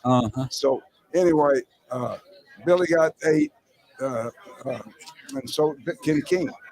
I said my problem's going to be if Kenny asked me to sign him first, I got to say I'll be there at 8 o'clock. Well, that's what happens. Kenny says, I'm coming. Well, Billy kind of doing that slow, he's been highly recruited and all. And finally he says, Coach, I'm coming. But what happens is that I said, Billy, after Kenny said that, and I got to be in Clarendon, I said, Billy, I tell you what, let's do. Billy, I got an idea. I want you to hide out down in Houston with your dad, and I want you to stay down there for 2 days. And he says, why? And I said, well, no. I said, listen to this. Everybody's going to sign on signing day, and everybody's going to be covered and all about it in the paper and all that. And when the smoke clears and all, they're going to look around and say, who did Billy Sims sign with? Then all of a sudden you appear and we go to the stadium and the hooks, and we're going to have a big crowd and we're going to sign your ass. That's what you did, wasn't it? That's exactly what we did. That's it. I've never heard that. Billy said that's a great idea, Coach. I get both on that way. And the papers out in Texas are trying to find Billy Sims, and no one knew where he was. Well, what I was speaking of is a few years later, Jimmy Helms was hiding out Barry Sanders in a different fashion. He was a part of that up at OSU. Jimmy Helms was a part of that. You never got the film on Barry, did you? Well, that was Bill, the kid from Arkansas was here with us. Bill Shimmick. Shimmick. Oh, Shimmick. It was Bill Shimmick, the guy did that. But Bill Shimmick. I love it. There's so many stories that go on recruiting. Real quick, go back. I'm going to go back. Was Kenny King ever upset that he played fullback? Well, he wanted on the field, and you know what? We had Elvis Peacock, who was a great player. Right? He was a great player. He's one of the overlooked guys. He's a 9'4" sprinter. 9'4". Oh my God! He's first round pick. Wow. 15 guys were like this. He had great speed. He's tough. He wasn't really a make-miss guy. He could make the cut, upfield, but he wasn't smoked through like the keyhole. Not many of them are like Joe Washington, but underrated though, Coach. Oh, very underrated. And but tough, physical. But still a first-round pick. Oh yeah, 15 player. Well, I had all my backs were first-round picks. Yeah. Billy Sims was 1, Joe Washington was 4, a 15th pick. David Overstreet was his 10th pick. Hey, Coach. I've told the story of in '76 when I started in my backfield. There was Kenny, there was Billy, there was Elvis, there was, as you were saying, David Overstreet. Right. There was you had moved Nixon into Freddie running Nixon, back. You had Jim Culberth, who was drafted in the 10th round by And he was a Green Bay, walk-on. He was a and walk-on. Jimmy Rodgers. I know, but he was a 10th round pick. Right. And then Jimmy Rodgers, you moved over to fullback. Coach, 3 deep played in the I know NFL. it. 3 deep. Yeah, I know it. In, They did. in our They, worst season in Jimmy- about 15 years. Yeah. Wow. That was 3 deep. great group. So Jimmy Kenny King just wanted to get on the field, right? So he said, "I'll play Yeah, fullback." he played fullback. And Yeah, Joe, hell of a I'll tell you fullback. what, I'll tell you another guy we recruited the same year. There was as good a fullback as they were is George Cumby, and he's here. Oh, George Cumby, George was Cumby fullback. is here. Preacher man. I played George against George Cumby. Cumby, He was disgusting. he He's went so fast. It went was to- unbelievable. He was PK Gorman High School, trying to Parochial. Everybody's over here trying to recruit the John Tyler kids. But we go over and look at this kid, and Laceville looks at him. The coach gives him a film, and he takes the film back, throws it in the back end of his car. And about 2 weeks later, the high school coach calls and says, "Coach, you haven't sent my film back." He goes, "So what film is that?" And he says, "That one on George Cumby." And he said, "Okay." And he goes out and gets the film, and he squirts it up there, and he looks at it. All of a sudden, he comes and running and gets me going, "I want you to see something." I go up there, and we watch George Cumby. He's playing linebacker. He makes every tackle, sideline to sideline. I mean, just a jet. And he makes every play just like he did in college. And I said, "Hell, who's recruiting him?" He said, "No one." He says, "Boy, you get your ass back down there and you offer him right now." So we went and offered him. Oh yeah. And no one in Southwest Conference. We offered him a scholarship. But Coach, when you brought him in, he was part of that 3 deep that I played in know the it. pro because he was a back. He was a back. Did you have it? I'm trying to remember. He was a fullback, wasn't he? He was a so fullback. he was a fullback. But he was such a great defensive player. I went to him and said, "Hey, George, you want to get on the field first? You could probably start and play a lot of football this year at defensive linebacker." That's why it was a great You time. talk about underrated in Oklahoma. We mentioned that. He's one of the most. Yeah, Him at the airport. Okay, I go fly in. I fly in. I sign. I started off. I go out in Odessa and I signed Daryl Hunt. I fly in to Alabama. Thomas Lyle. Don't get him right because I got a story to tell you on that one. But I go to Amarillo and I signed Victor Hicks. Now I'm heading for Nacogdoches, Texas to sign Greg Roberts on the blue chip list. So I'm flying down there, landing at Tyler, Texas, and Cumbie wasn't on anybody's list. So I land there, and I'm going to go sign him. The little grandmama and granddaddy are in there, and they're not this tall. And all of a sudden, I can see the look on George Cumbie's face. That's a problem. I said, "George, what's the problem?" He says, "Coach," he's shaking his head. He says, "Coach," he says, "I can't play at Oklahoma." I said, "What the hell do you mean? We would be offering you a damn scholarship if you can't play at Oklahoma. Why would I bust my ass, come down there, sit there, fly my airplane, and be in here and sign you on the national letterman jet if I didn't think you could play?" He said, "Well, nobody else offered me a scholarship." I said, "I can't help it. These damn guys down here don't know what a football player is. I know what a football player is." And I said, "Hey," and he said, "Well, where are you going to go if you don't go here?" "I'm going to go to Henderson County Junior College." I looked at George and I said, "George, if you can't make it Oklahoma, you go to Henderson County Junior College." Hey, he looked at me and said, "Okay." Coach, he is a Methodist minister. He's a minister. Yeah. He is one of the more godly people who came. Oh, yeah, He he was was. the prince. He's here. You know that, don't you? I saw him. I You talked saw to him? Hey, real quick, my last question here.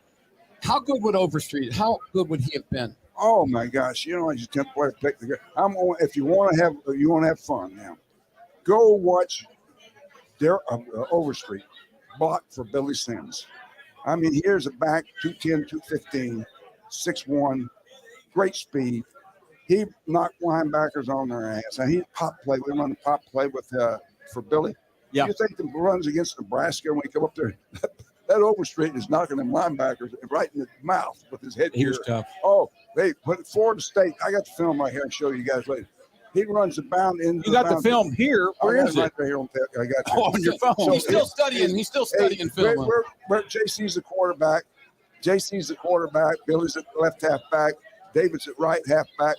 And Florida State, we're playing 79. They're undefeated and 11-0.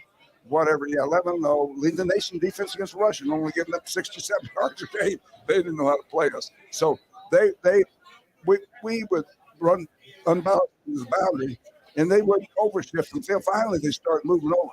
They put a corner up near the line of scrimmage. Ooh. The last guy's got deep third, second guy's got the pitch, the third guy's got the quarterback.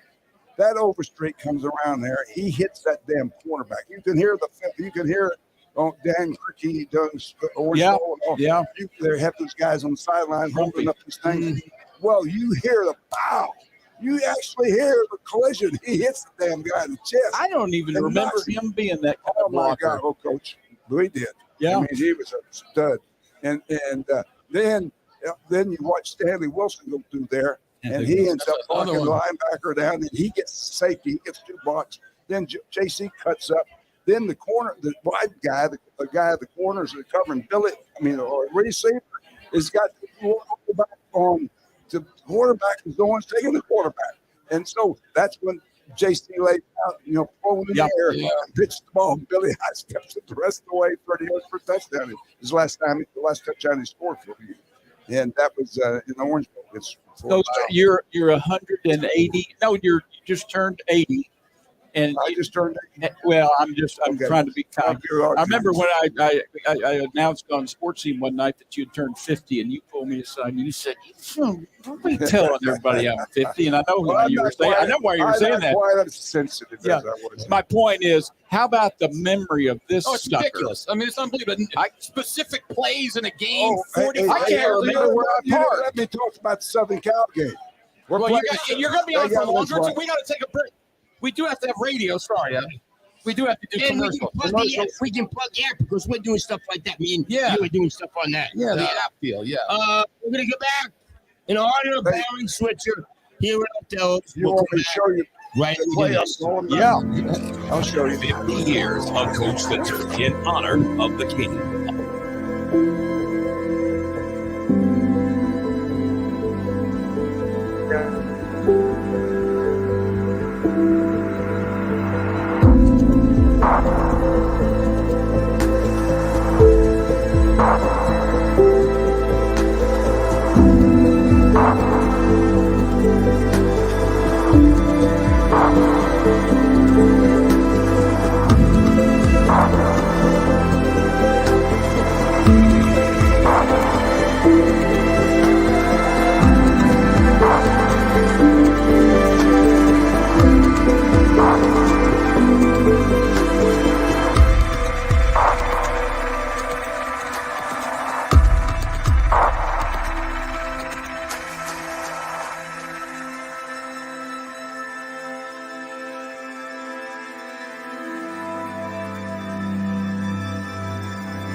WWLS The Sports Animal.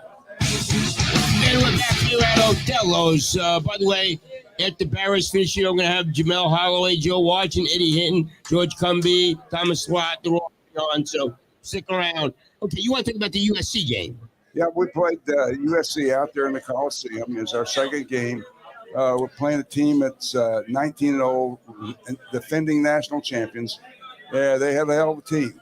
We go out there, and other than the score, which was 7-7, a tie, and Rick Fulcher missed a short field goal in the fourth quarter, made the difference. We've been totally undefeated that year. We'd have one tie. We ended up going undefeated, but we had that one tie. Leroy Selman is in the hospital. Leroy Selman did not play in the game. And we had put Mike Struck down over. Mike was weighing about 225 in defensive end, but was a hell of a technique player. He played underneath people's pads, and he could get the damn ball. But what happens is this. We go out and play them, go up and down the field. We had 390, we had a total offense of 390. We had 330 of it rushing. They had 102 yards rushing, only 59 passing. Their total offense was 161 yards in the game. They only made 8 first downs. They punted 8 times, and they couldn't move the ball on us. But we fumbled 3 times, and we should have won the game, and we dominated the game. Wayman Clark, Joe Watson, remember the punt return Joe puts on, that famous punt return? Well, anyway, and people don't understand this. That play happened because there wasn't but a few seconds left in the first half when Joe went out there to catch the ball. He knows as long as he doesn't fumble in the end zone, he's just going to back up and scatter them people out. He wasn't, Joe's too smart to do that in the middle of the first quarter or something. He's going to be taking it back. He wanted to get them all scattered out. Then I'm going to come back up to your ass. And that's what he did. And if someone cut back and made that last block, he would have had the damnest touchdown run you've ever seen on a punt return. But anyway. That was a tough game for you to tie, huh? Oh, it was terrible tough. And I'm going to tell you what, they they knew that we were the better team that night, and we were. And but John McKay was coaching then. oh yeah, Good coach, huh?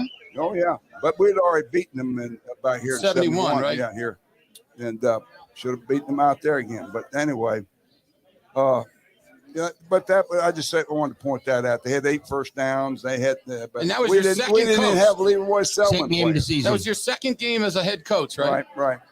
Wow. But we played extremely well, but except we fumbled 3 times, critical, missed the damn field goal, would have won the game. Before I let you go, tell us about the app you're doing. You, Mike Henry. Yeah, we've got Kale, an app that's It's called Sooners Access. We interview coaches. We've got ex-players. We got all of Cale Gundy's ex-players, Adrian Peterson, I've got my ex-players. We got a list of them, guys that we'll be getting on there and talking about the question of the week and about OU football. Every week we'll have the media on there. We'll have the players. We'll also do show highlights. I don't have all the highlights. I mean, I have all the film when I play. Coach, I have the rights to it. So I'm going to show highlight clips of individual players. Jamel Holloway might make it. And I will do that on there when you go on the app and you'll see. Then I've got this. We're going to show this. I did a show called Spirit of Champions in 1990. No one's seen this stuff. But I got O.J. Simpson at Nottingham in the backyard. I got Nicole on the You front. got it all. I got it all. I got O.J. sitting there. I'm doing this in 1990. And I saw O.J. I was in Venice Beach, and I walked in the Gold Gym, and he yells, "What the hell are you doing here?" I said, "I'm doing a show." He said, "I'll do one, will you?" I said, "I'll have to come back in a couple of weeks to do it." But I did Nolan Ryan. I did Tommy Lasorda on third base, Shay Ravine. I did Nolan Ryan in the dugout and Dallas, and hell, I did Burt Reynolds. I did I did so many. Oh, I did Bruce Jenner too. I mean Bruce Jenner. Bruce Jenner. Yeah, I did Bruce Jenner too. So I did that in home in Malibu, and I mean I got all these guys on tape. I did 30-minute shows with them. And so we'll be able to show this stuff on there. You'll show that on the app. What's the name of the app again? It's Sooners, plural. Sooners. Someone had Sooners. Sooners Someone Access. already had the Sooner Access. We're Sooners Access. Sooners Access. We're plural. Okay.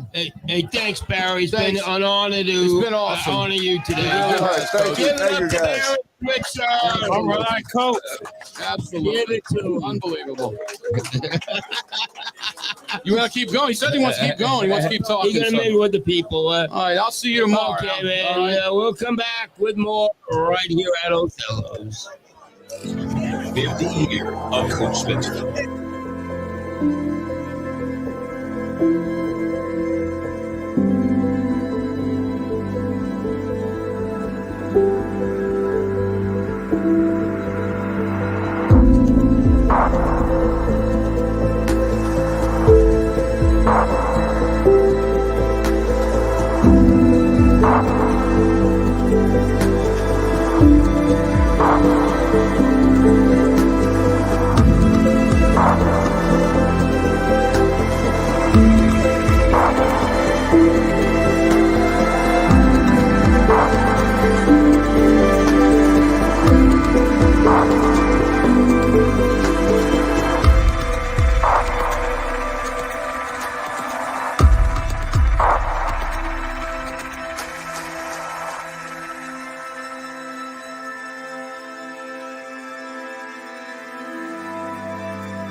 The sauce continues at Buffalo Wild Wings. Introducing Bullet Bourbon Barbecue and the return of hot barbecue and sauce. Try both for a limited time at your local Buffalo Wild Wings.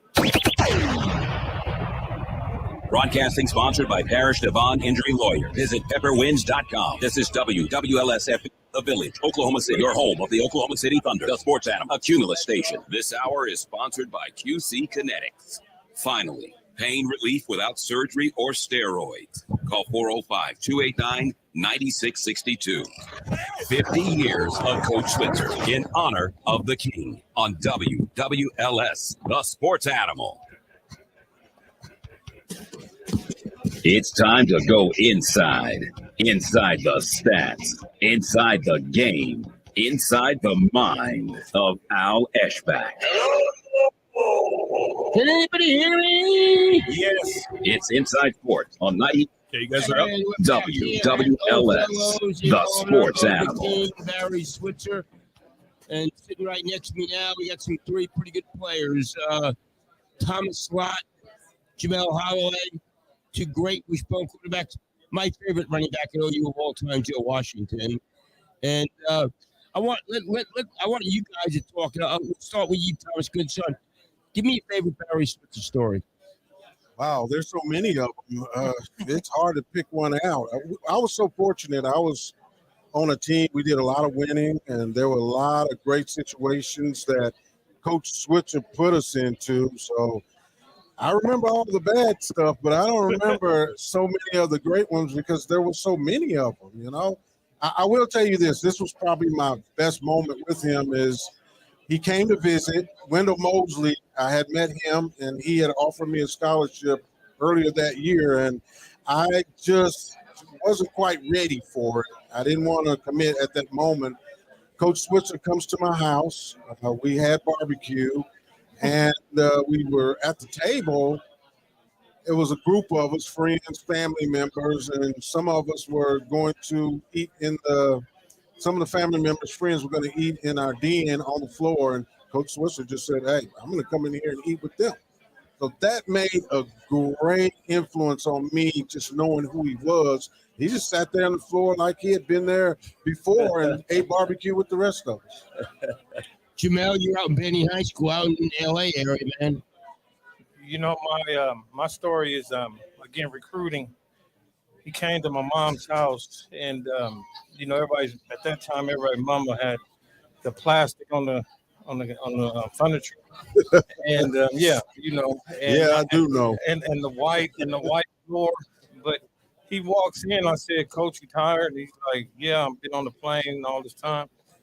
And I said, "You want to sit on the couch?" And he didn't want to sit on the couch. He laid in the floor. We laid in the floor like two little bitty kids shooting marbles.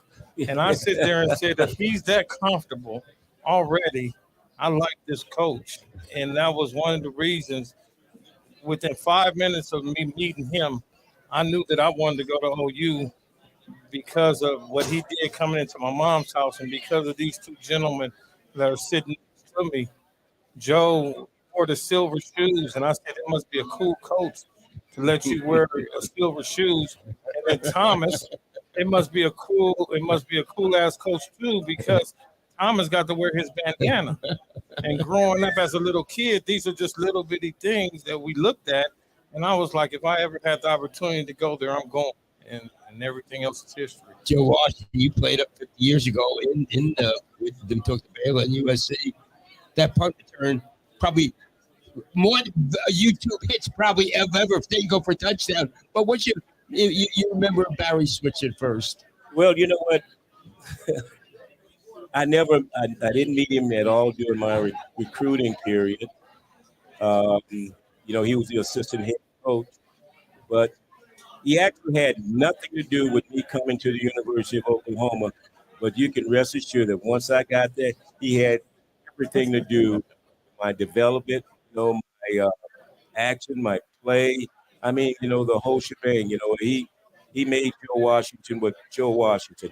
You know, and furthermore, you know, he wasn't the kind of guy that had to worry about, you know, being anything or being anybody because he was already it. You know what I mean? The man was it. Hold it, I forgot. September 29th at the Cohiba Lounge. I'm celebrating my 490-year-old birthday. That's in dog years.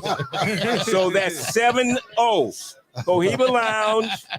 We're partying hard, smoking cigars, cigarettes, and Tiparillos on September 29th. Now, my best story about Coach Switzer. Yeah. As a freshman, I was playing. He was the offensive coordinator. And the first game I had, I played. I think I had about 80 yards. Very good game. And, you know, I was feeling pretty good, you know, about, you know, the fact that, you know, I felt that I could play in the same backfield with Greg Pruitt.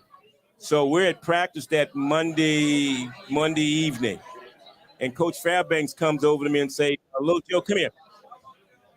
Now, I know your dad allowed you to carry the football in one hand, but this is Oklahoma. We don't do that at Oklahoma. Where's the football? Give me that football, young lady. Toss it over. Oh, intercepted." So he grabbed the football and he put it in his arm and he said, "This is how you hold the football. You know, the square, you know, put the V here. You know, how am I going to look running with a football like that? You know what I mean? I mean, like that." So he put it in his arm and kept hitting and saying, "Now, see, that's what you got to do. That's what you got to do." So he gave it to me, and I was, you know, putting it there, trying to, you know, please the coach, being the coach's son. Hey, that's just what, you know, you do. If coach says this is what you do. So he says, "You got it?" I say, "Yeah, coach, I got it. This is Coach Fairbanks." So he says, "Get in the huddle. You try it." So quarterback called a play. I think it was 91 sweep, handed the ball off to me. And I used to carry the ball, hand off the ball like this. But even on this time, I took a good, you know, made a pocket. And I tucked it. I made a cut and the ball flies out the back of my hand. So before anybody could ever do anything or cover it, Switch was there and said, Coach, why don't you let that SOB carry the MF the way he wants to? And after that, that was it, man. History. And you know what else? When you talk about the 50 years with Coach, my guys, group, we started it, and it's unbelievable that we were able to have the type of run, and we had guys like Jamal and Thomas coming in, and I mean and they just took it up another notch, and it was just one of those periods that hey, I can't see it ever happen again, not in my lifetime. Well, and Thomas, you came in the year after the greatest recruiting class, after Billy Sims, Greg Roberts. I mean, you came in with that. Yeah, that was your group. You two are type. Yeah. What? You had like 11. Tell about the letter of intent mess up on your recruiting day. Well, I honestly didn't know about it. Yeah, but mine bounced back up in my hand. I picked mine up. But I didn't even know about it. But apparently, when they came to sign me, and they were going all over the country signing people, because we had 13 people drafted out of that class. 4 people went as free agents, and Billy and George Cumbie both got another year because they were injured. So we had that many people that played pro ball on that team. Well, they come, and apparently when they pulled up, Coach Switzer asked did he have the signing papers, and Coach Switzer looks at him and said, I'm not supposed to be carrying the papers. You carry the papers. He was talking to Wendell Mosley, and neither one of them had the papers, and they had to come in. Apparently, they stalled me for a while. They had to send Jet to pick it up. Did you know it had happened? Bring it in. Did you know it had happened? I didn't know. No, we were talking, visiting. I had no idea. I thought we were getting to know each other. I had no idea they were stalling to wait for the paperwork to get here. I have to say this, if I don't say anything else, because Coach Switzer doesn't get the credit that he deserved. He really changed the game. Back when we were playing, Joe, you think about this. Mm-hmm. The game was really known as 3 or 4 yards in a cloud of dust. You know what I mean? Yeah. That's what everybody was saying. Everybody was trying to get those 3.5 yards, try to get a first down and then get another first down. Coach Switzer was the one that changed so many teams into speed. Coach Switzer was the one that added speed to that game. But he doesn't get the credit for it. But that's when that game started to change, as the Nebraskas, the Texas, Alabamas, those teams started to go more after speed in the skill position. You know what, Thomas? Not only, with that, but he doesn't get the credit, that he deserves as a coach, period. Right. You know what I mean? You're He always right. says, he's just a player's coach or whatever. Hey, we had some of the most gruesome practices. Oh, we did. Hey, and you talking about, being tough. We were always in condition. We had 3 days. Hey, he presided over every one of them. And our offensive line and defensive line, they hit every day. Every day. Every day. I got to ask this question. You've heard the question. I'm going to ask Mel. Do you win a national championship in 85 if Troy Aikman doesn't get hurt? Shoot, no. Are you crazy? Hey, Al, you been smoking something? Hey, well, I'll tell you another thing. If I hadn't been jacking around, running in the punt and running back all behind myself and losing yards, we went on another, because I probably should have scored on the punt return. Hey, Al, my thing is, people don't realize when Troy did break his leg, we went in at halftime. We had the flex bone at first with Troy, and then we just changed, and at halftime, who changes the whole operation at halftime and can come out and run it successfully? We did that in 15 minutes. Coach got on the board and changed the whole game plan. And we went out, even though we lost the game, but we changed in midstream from the flex bone to the wishbone, and we went on to win the championship. And it takes a lot of people a whole couple of months to change their whole system.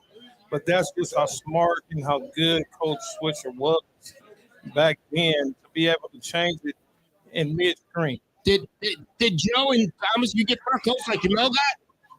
I had an NIL. That wasn't my style, man. That wasn't my style. That didn't go well with silver shoes. You know, that silver shoe didn't go good with that. Now, let me tell you this: when I got on the plane, I got hurt, and I got on the plane to go to Nebraska, Lydell and I, and Coach said, "Son, what are you doing with that coat?" I said, "Coach, it's cold, and it's snowing in Nebraska, and this is the coat that I'm gonna wear."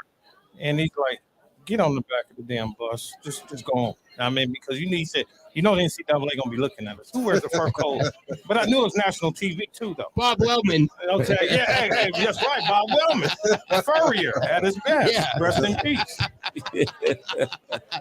You know, Joe, you're the old group, but the love for this man, for Barry Switzer. I mean, it's amazing. I remember I talked to you, and they love this man. It's just like, wow.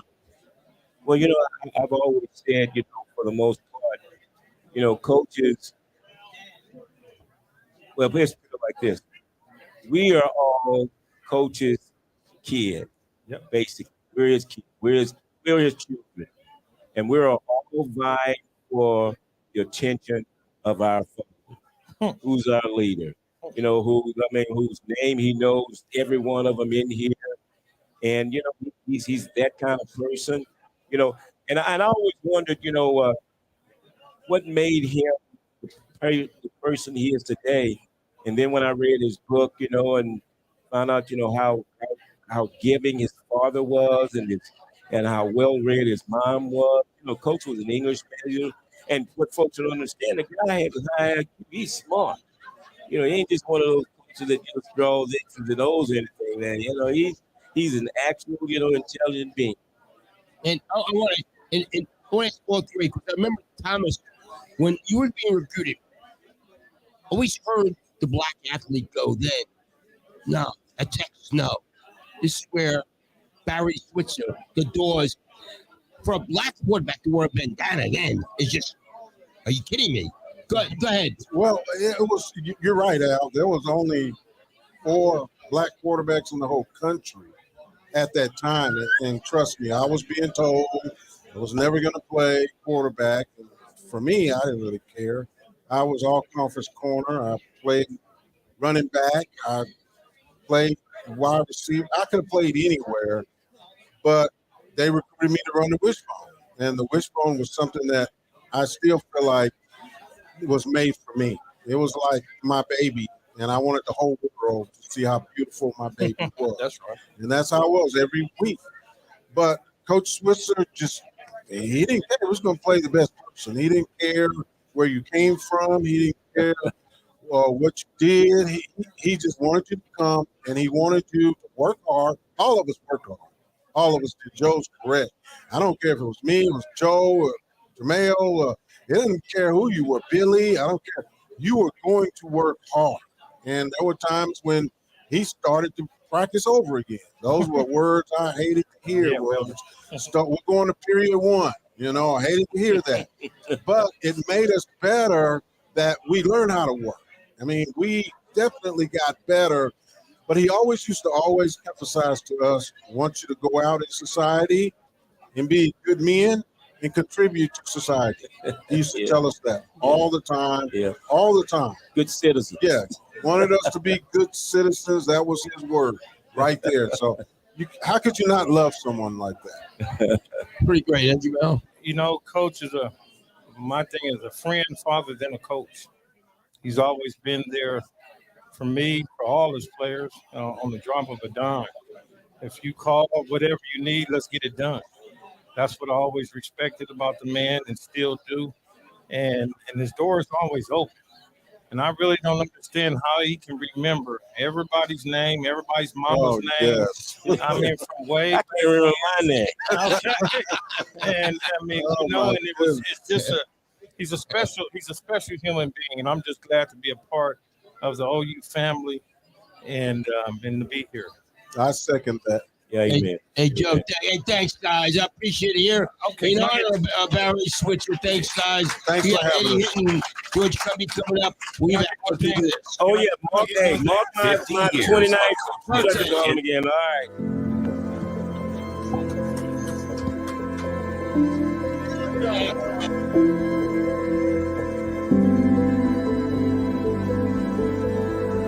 Thank you.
WWLS The Sports Animal. We're back here at Othello honoring Barry Switzer. Play to watch. Let's watch what Oklahoma State does at quarterback at Arizona State this week. Join me, Eddie Hinton, now former OU great in the late season. You may not remember, but I think it was Marriage and Family, and you and Granville Liggins sitting next to me, trying to figure out what was going on, and I was clueless of what was going on. That was one of those courses they gave us to get a good grade point, right, Eddie? Right. Eddie, you were one of the great first-grade receivers at OU. You ever look back now and go, gosh, what would be like playing receiver now? And you were a slot back. You were wide out. I mean, great speed. I mean, what was? What I regularly reflect back on Al is when Barry and them, they didn't throw the ball in the wishbone, but Stoops did. I'd have had a record that no one would have been able to break. Do you know, even though we threw less than anyone, I had a record that lasted 30 years, which was amazing. It is amazing. Yeah. It's totally amazing. And got a Super Bowl ring. What was that like going on and going to the Super Bowl and getting a Super Bowl ring? Well, you do know, Al, I got to play with a legend named Johnny Unitas. And it was an honor for me to go there. And I end up becoming part of his legacy. The whole years that I played, he was always Mr. Unitas. Never called him Johnny. That's really. So the teammates called him Mr. Unitas? No. Just you, the young guys? Just me. Just you. Yeah, because of the respect. Think about it. I was in high school when he was playing quarterback in Baltimore. And I got a good chance to go play with this legend. And he had an aura about him just amazed you. He had a way of thinking that he asked all the players, if you could beat your man, tell him in the huddle. First year, I didn't do that because I thought that they was goofing off on me, that I get in trouble. They pulled me to the sideline once and he said, they don't pay you the money for me to guess what you can do. Can you run inside the man, outside the man, or run past him? And I said, whoa, Mr. Unitas, I can do anything. Wrong answer. Tell me in the huddle what you can do. It was his way of knowing your mind was always in the game. What, as you look, you and I were talking when we were in school at OU, there were, the protests were just starting. Clifford Ray and basketball. Yes.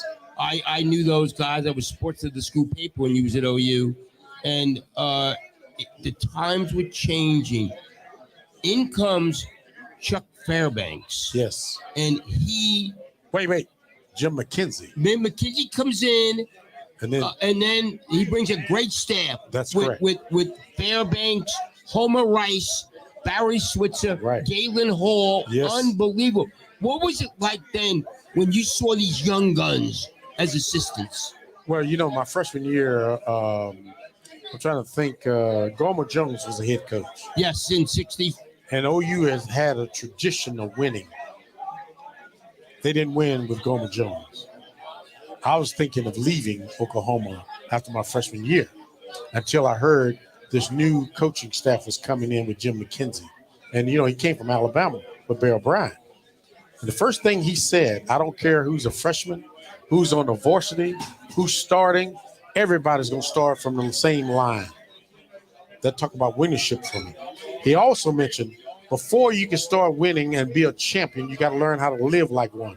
I'm coming in here, I'm changing the dorms, I'm changing the workout room. So if you start feeling like a champion, you start playing like one.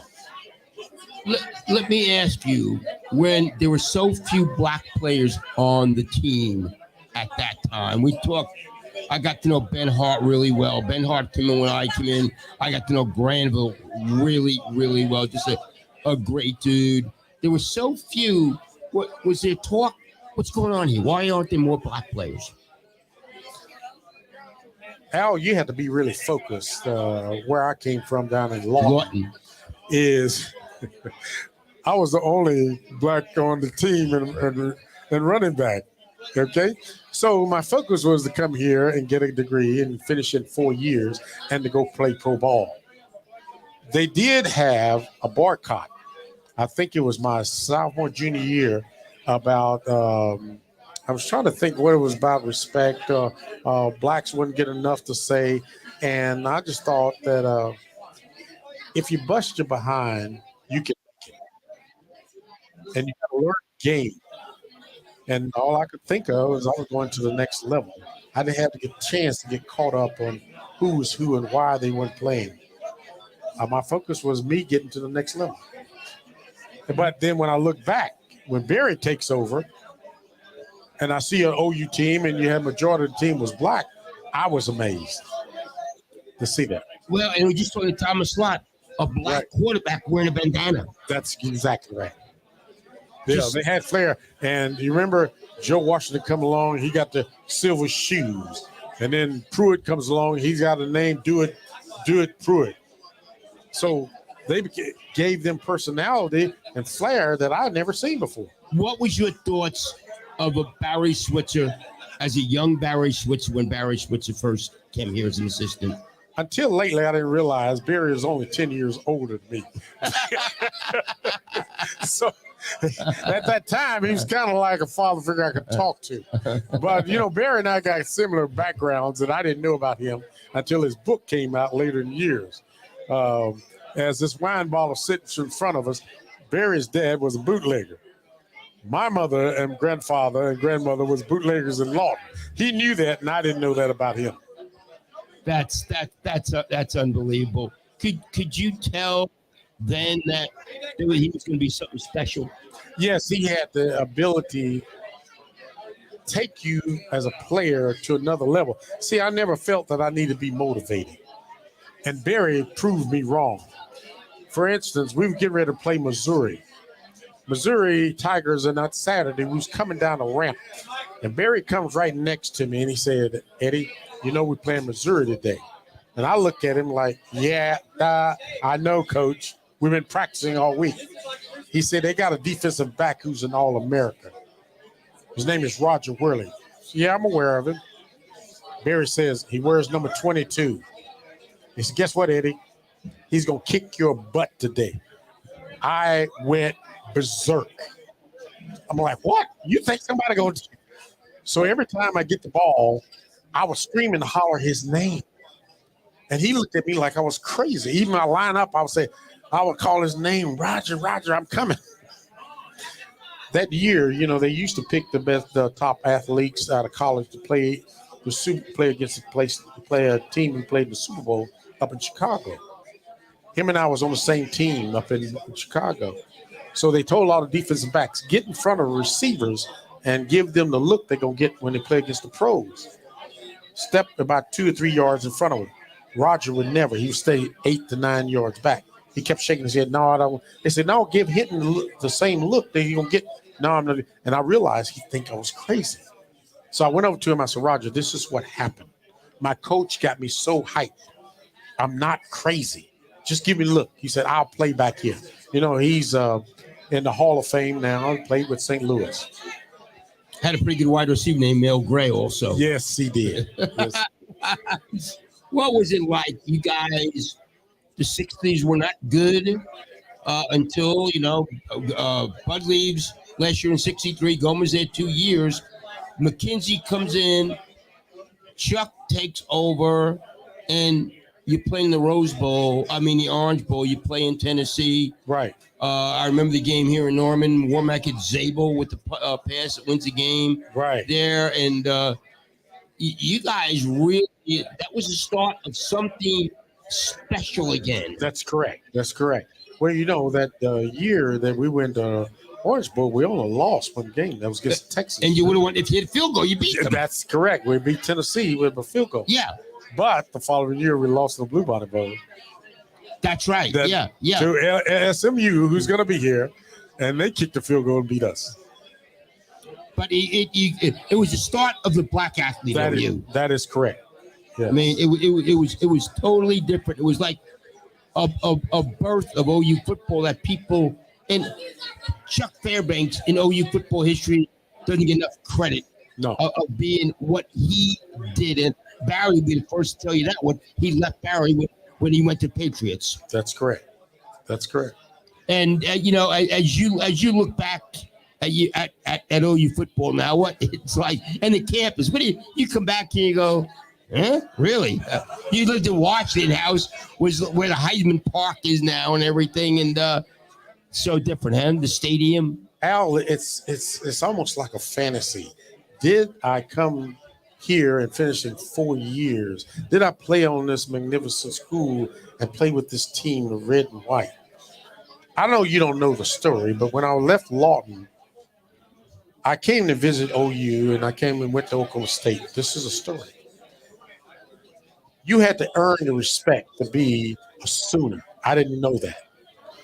Coaches was kind of, they'd take you out to dinner and stuff. OU didn't say that. When I came to visit, they say, you see the dorm there, that's where you eat. You come here. See the dorm there, that's where you stay. Well, obviously showing you that. Exactly. That's what's saying. And I'm like, I'm not going to school there. I go up to Oklahoma State, and people will welcome me as I stand out. I'm just out of high school. I thought, wow, these people are pretty good. I almost made them a commitment to go to Oklahoma State. The day before signing, a gentleman ended up calling me that went to school at Lawton and said, he was at OU named Bill Thomas. He said, Eddie, why are you going to Oklahoma State? And before I could answer, he said, do you like those colors, orange and black? You've always wore red and white in OU and, in Lawton High and even in middle school. I said, well, yeah. He said, the running backs get out on all fours back in those days. I said, you want to look like a lineman? I said, no. He said, well, do they have a winning record? Have they won it? And I said, no. He said, well, why are you going? All I could think of was, well, they got the best chicken fried steak I ever had. So that changed my mind once I heard that stupid answer. I had to call Brewster Hobby, who was a coach back then, and say, do you still have a scholarship? I almost made the biggest mistake that I've ever made. That's a great story. Thank you, Eddie Hinton. We're going to come back to Othello's. We'll wrap it up honoring Barry Switzer after we do this. Thanks. 50 years of Coach Switzer in honor of the King on WWLS The Sports Animal.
On WWLS The Sports Animal. Al Walker.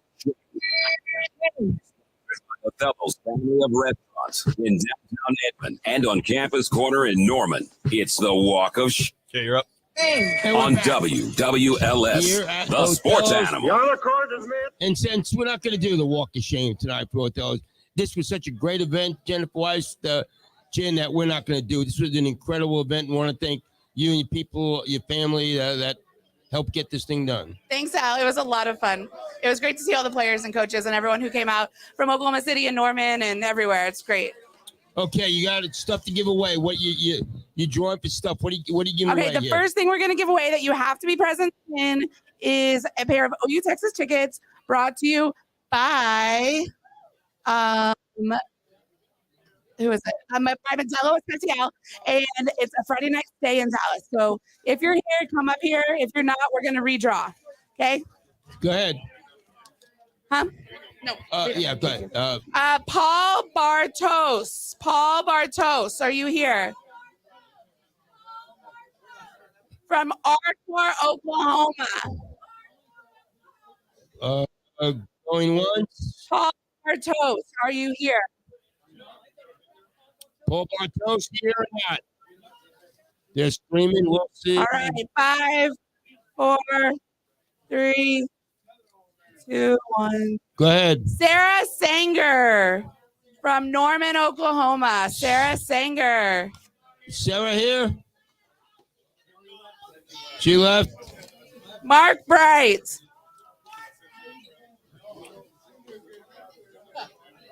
All right, maybe they shouldn't. Go ahead. All right, we're just gonna keep going until we find somebody. Tavis Hillis. Yeah. Stuart Mayfield. Hey, I know that name. Stuart. Hey, no, we got to redraw. Okay, OU Texas tickets. Yes, sir, on behalf of Modelo. Okay, next one is going to be 2 tickets to the Dallas Cowboys Week 2 versus the Jets. in Dallas. Thank you to Miller Lite and Capital Distributing and the Field Pass for 2. Barry Hurley, come on down. Barry, he left. Oh, Barry. Did Hurley Barry, leave? you're in your car right now listening to this. I'm so sorry. Oh, my God. But rules have to apply, Barry. Oh, regular Othellos. Regular Othellos every Sunday night. Sorry, Barry. Jason Meese. All right. Are you just saying that? Alicia Bailey. Woo! Come on down, Alicia. I know she's here. I have nothing to give you right now, but congratulations. Congratulations. Thank you. Yeah. Okay. Congratulations. Okay, now we're going to draw for footballs and pictures. You do not have to be present to win. But if you are, that's great. Fire names out there. Yeah, we're going. I'm going to do like 15, 20. Jake Flaggart. I'll tell you, we'll do those off the air. I'm going to do these off the air. Okay. Thank you guys all for coming out. Yeah, I want to thank everybody, all the people that made this special event really, really, really special. And there were so many people that helped putting this together. So the main thing, this was all about Barry Switzer in 50 years. So want to thank everybody. I'll be back tomorrow at 4 o'clock. Good night, Oklahoma. 50 years of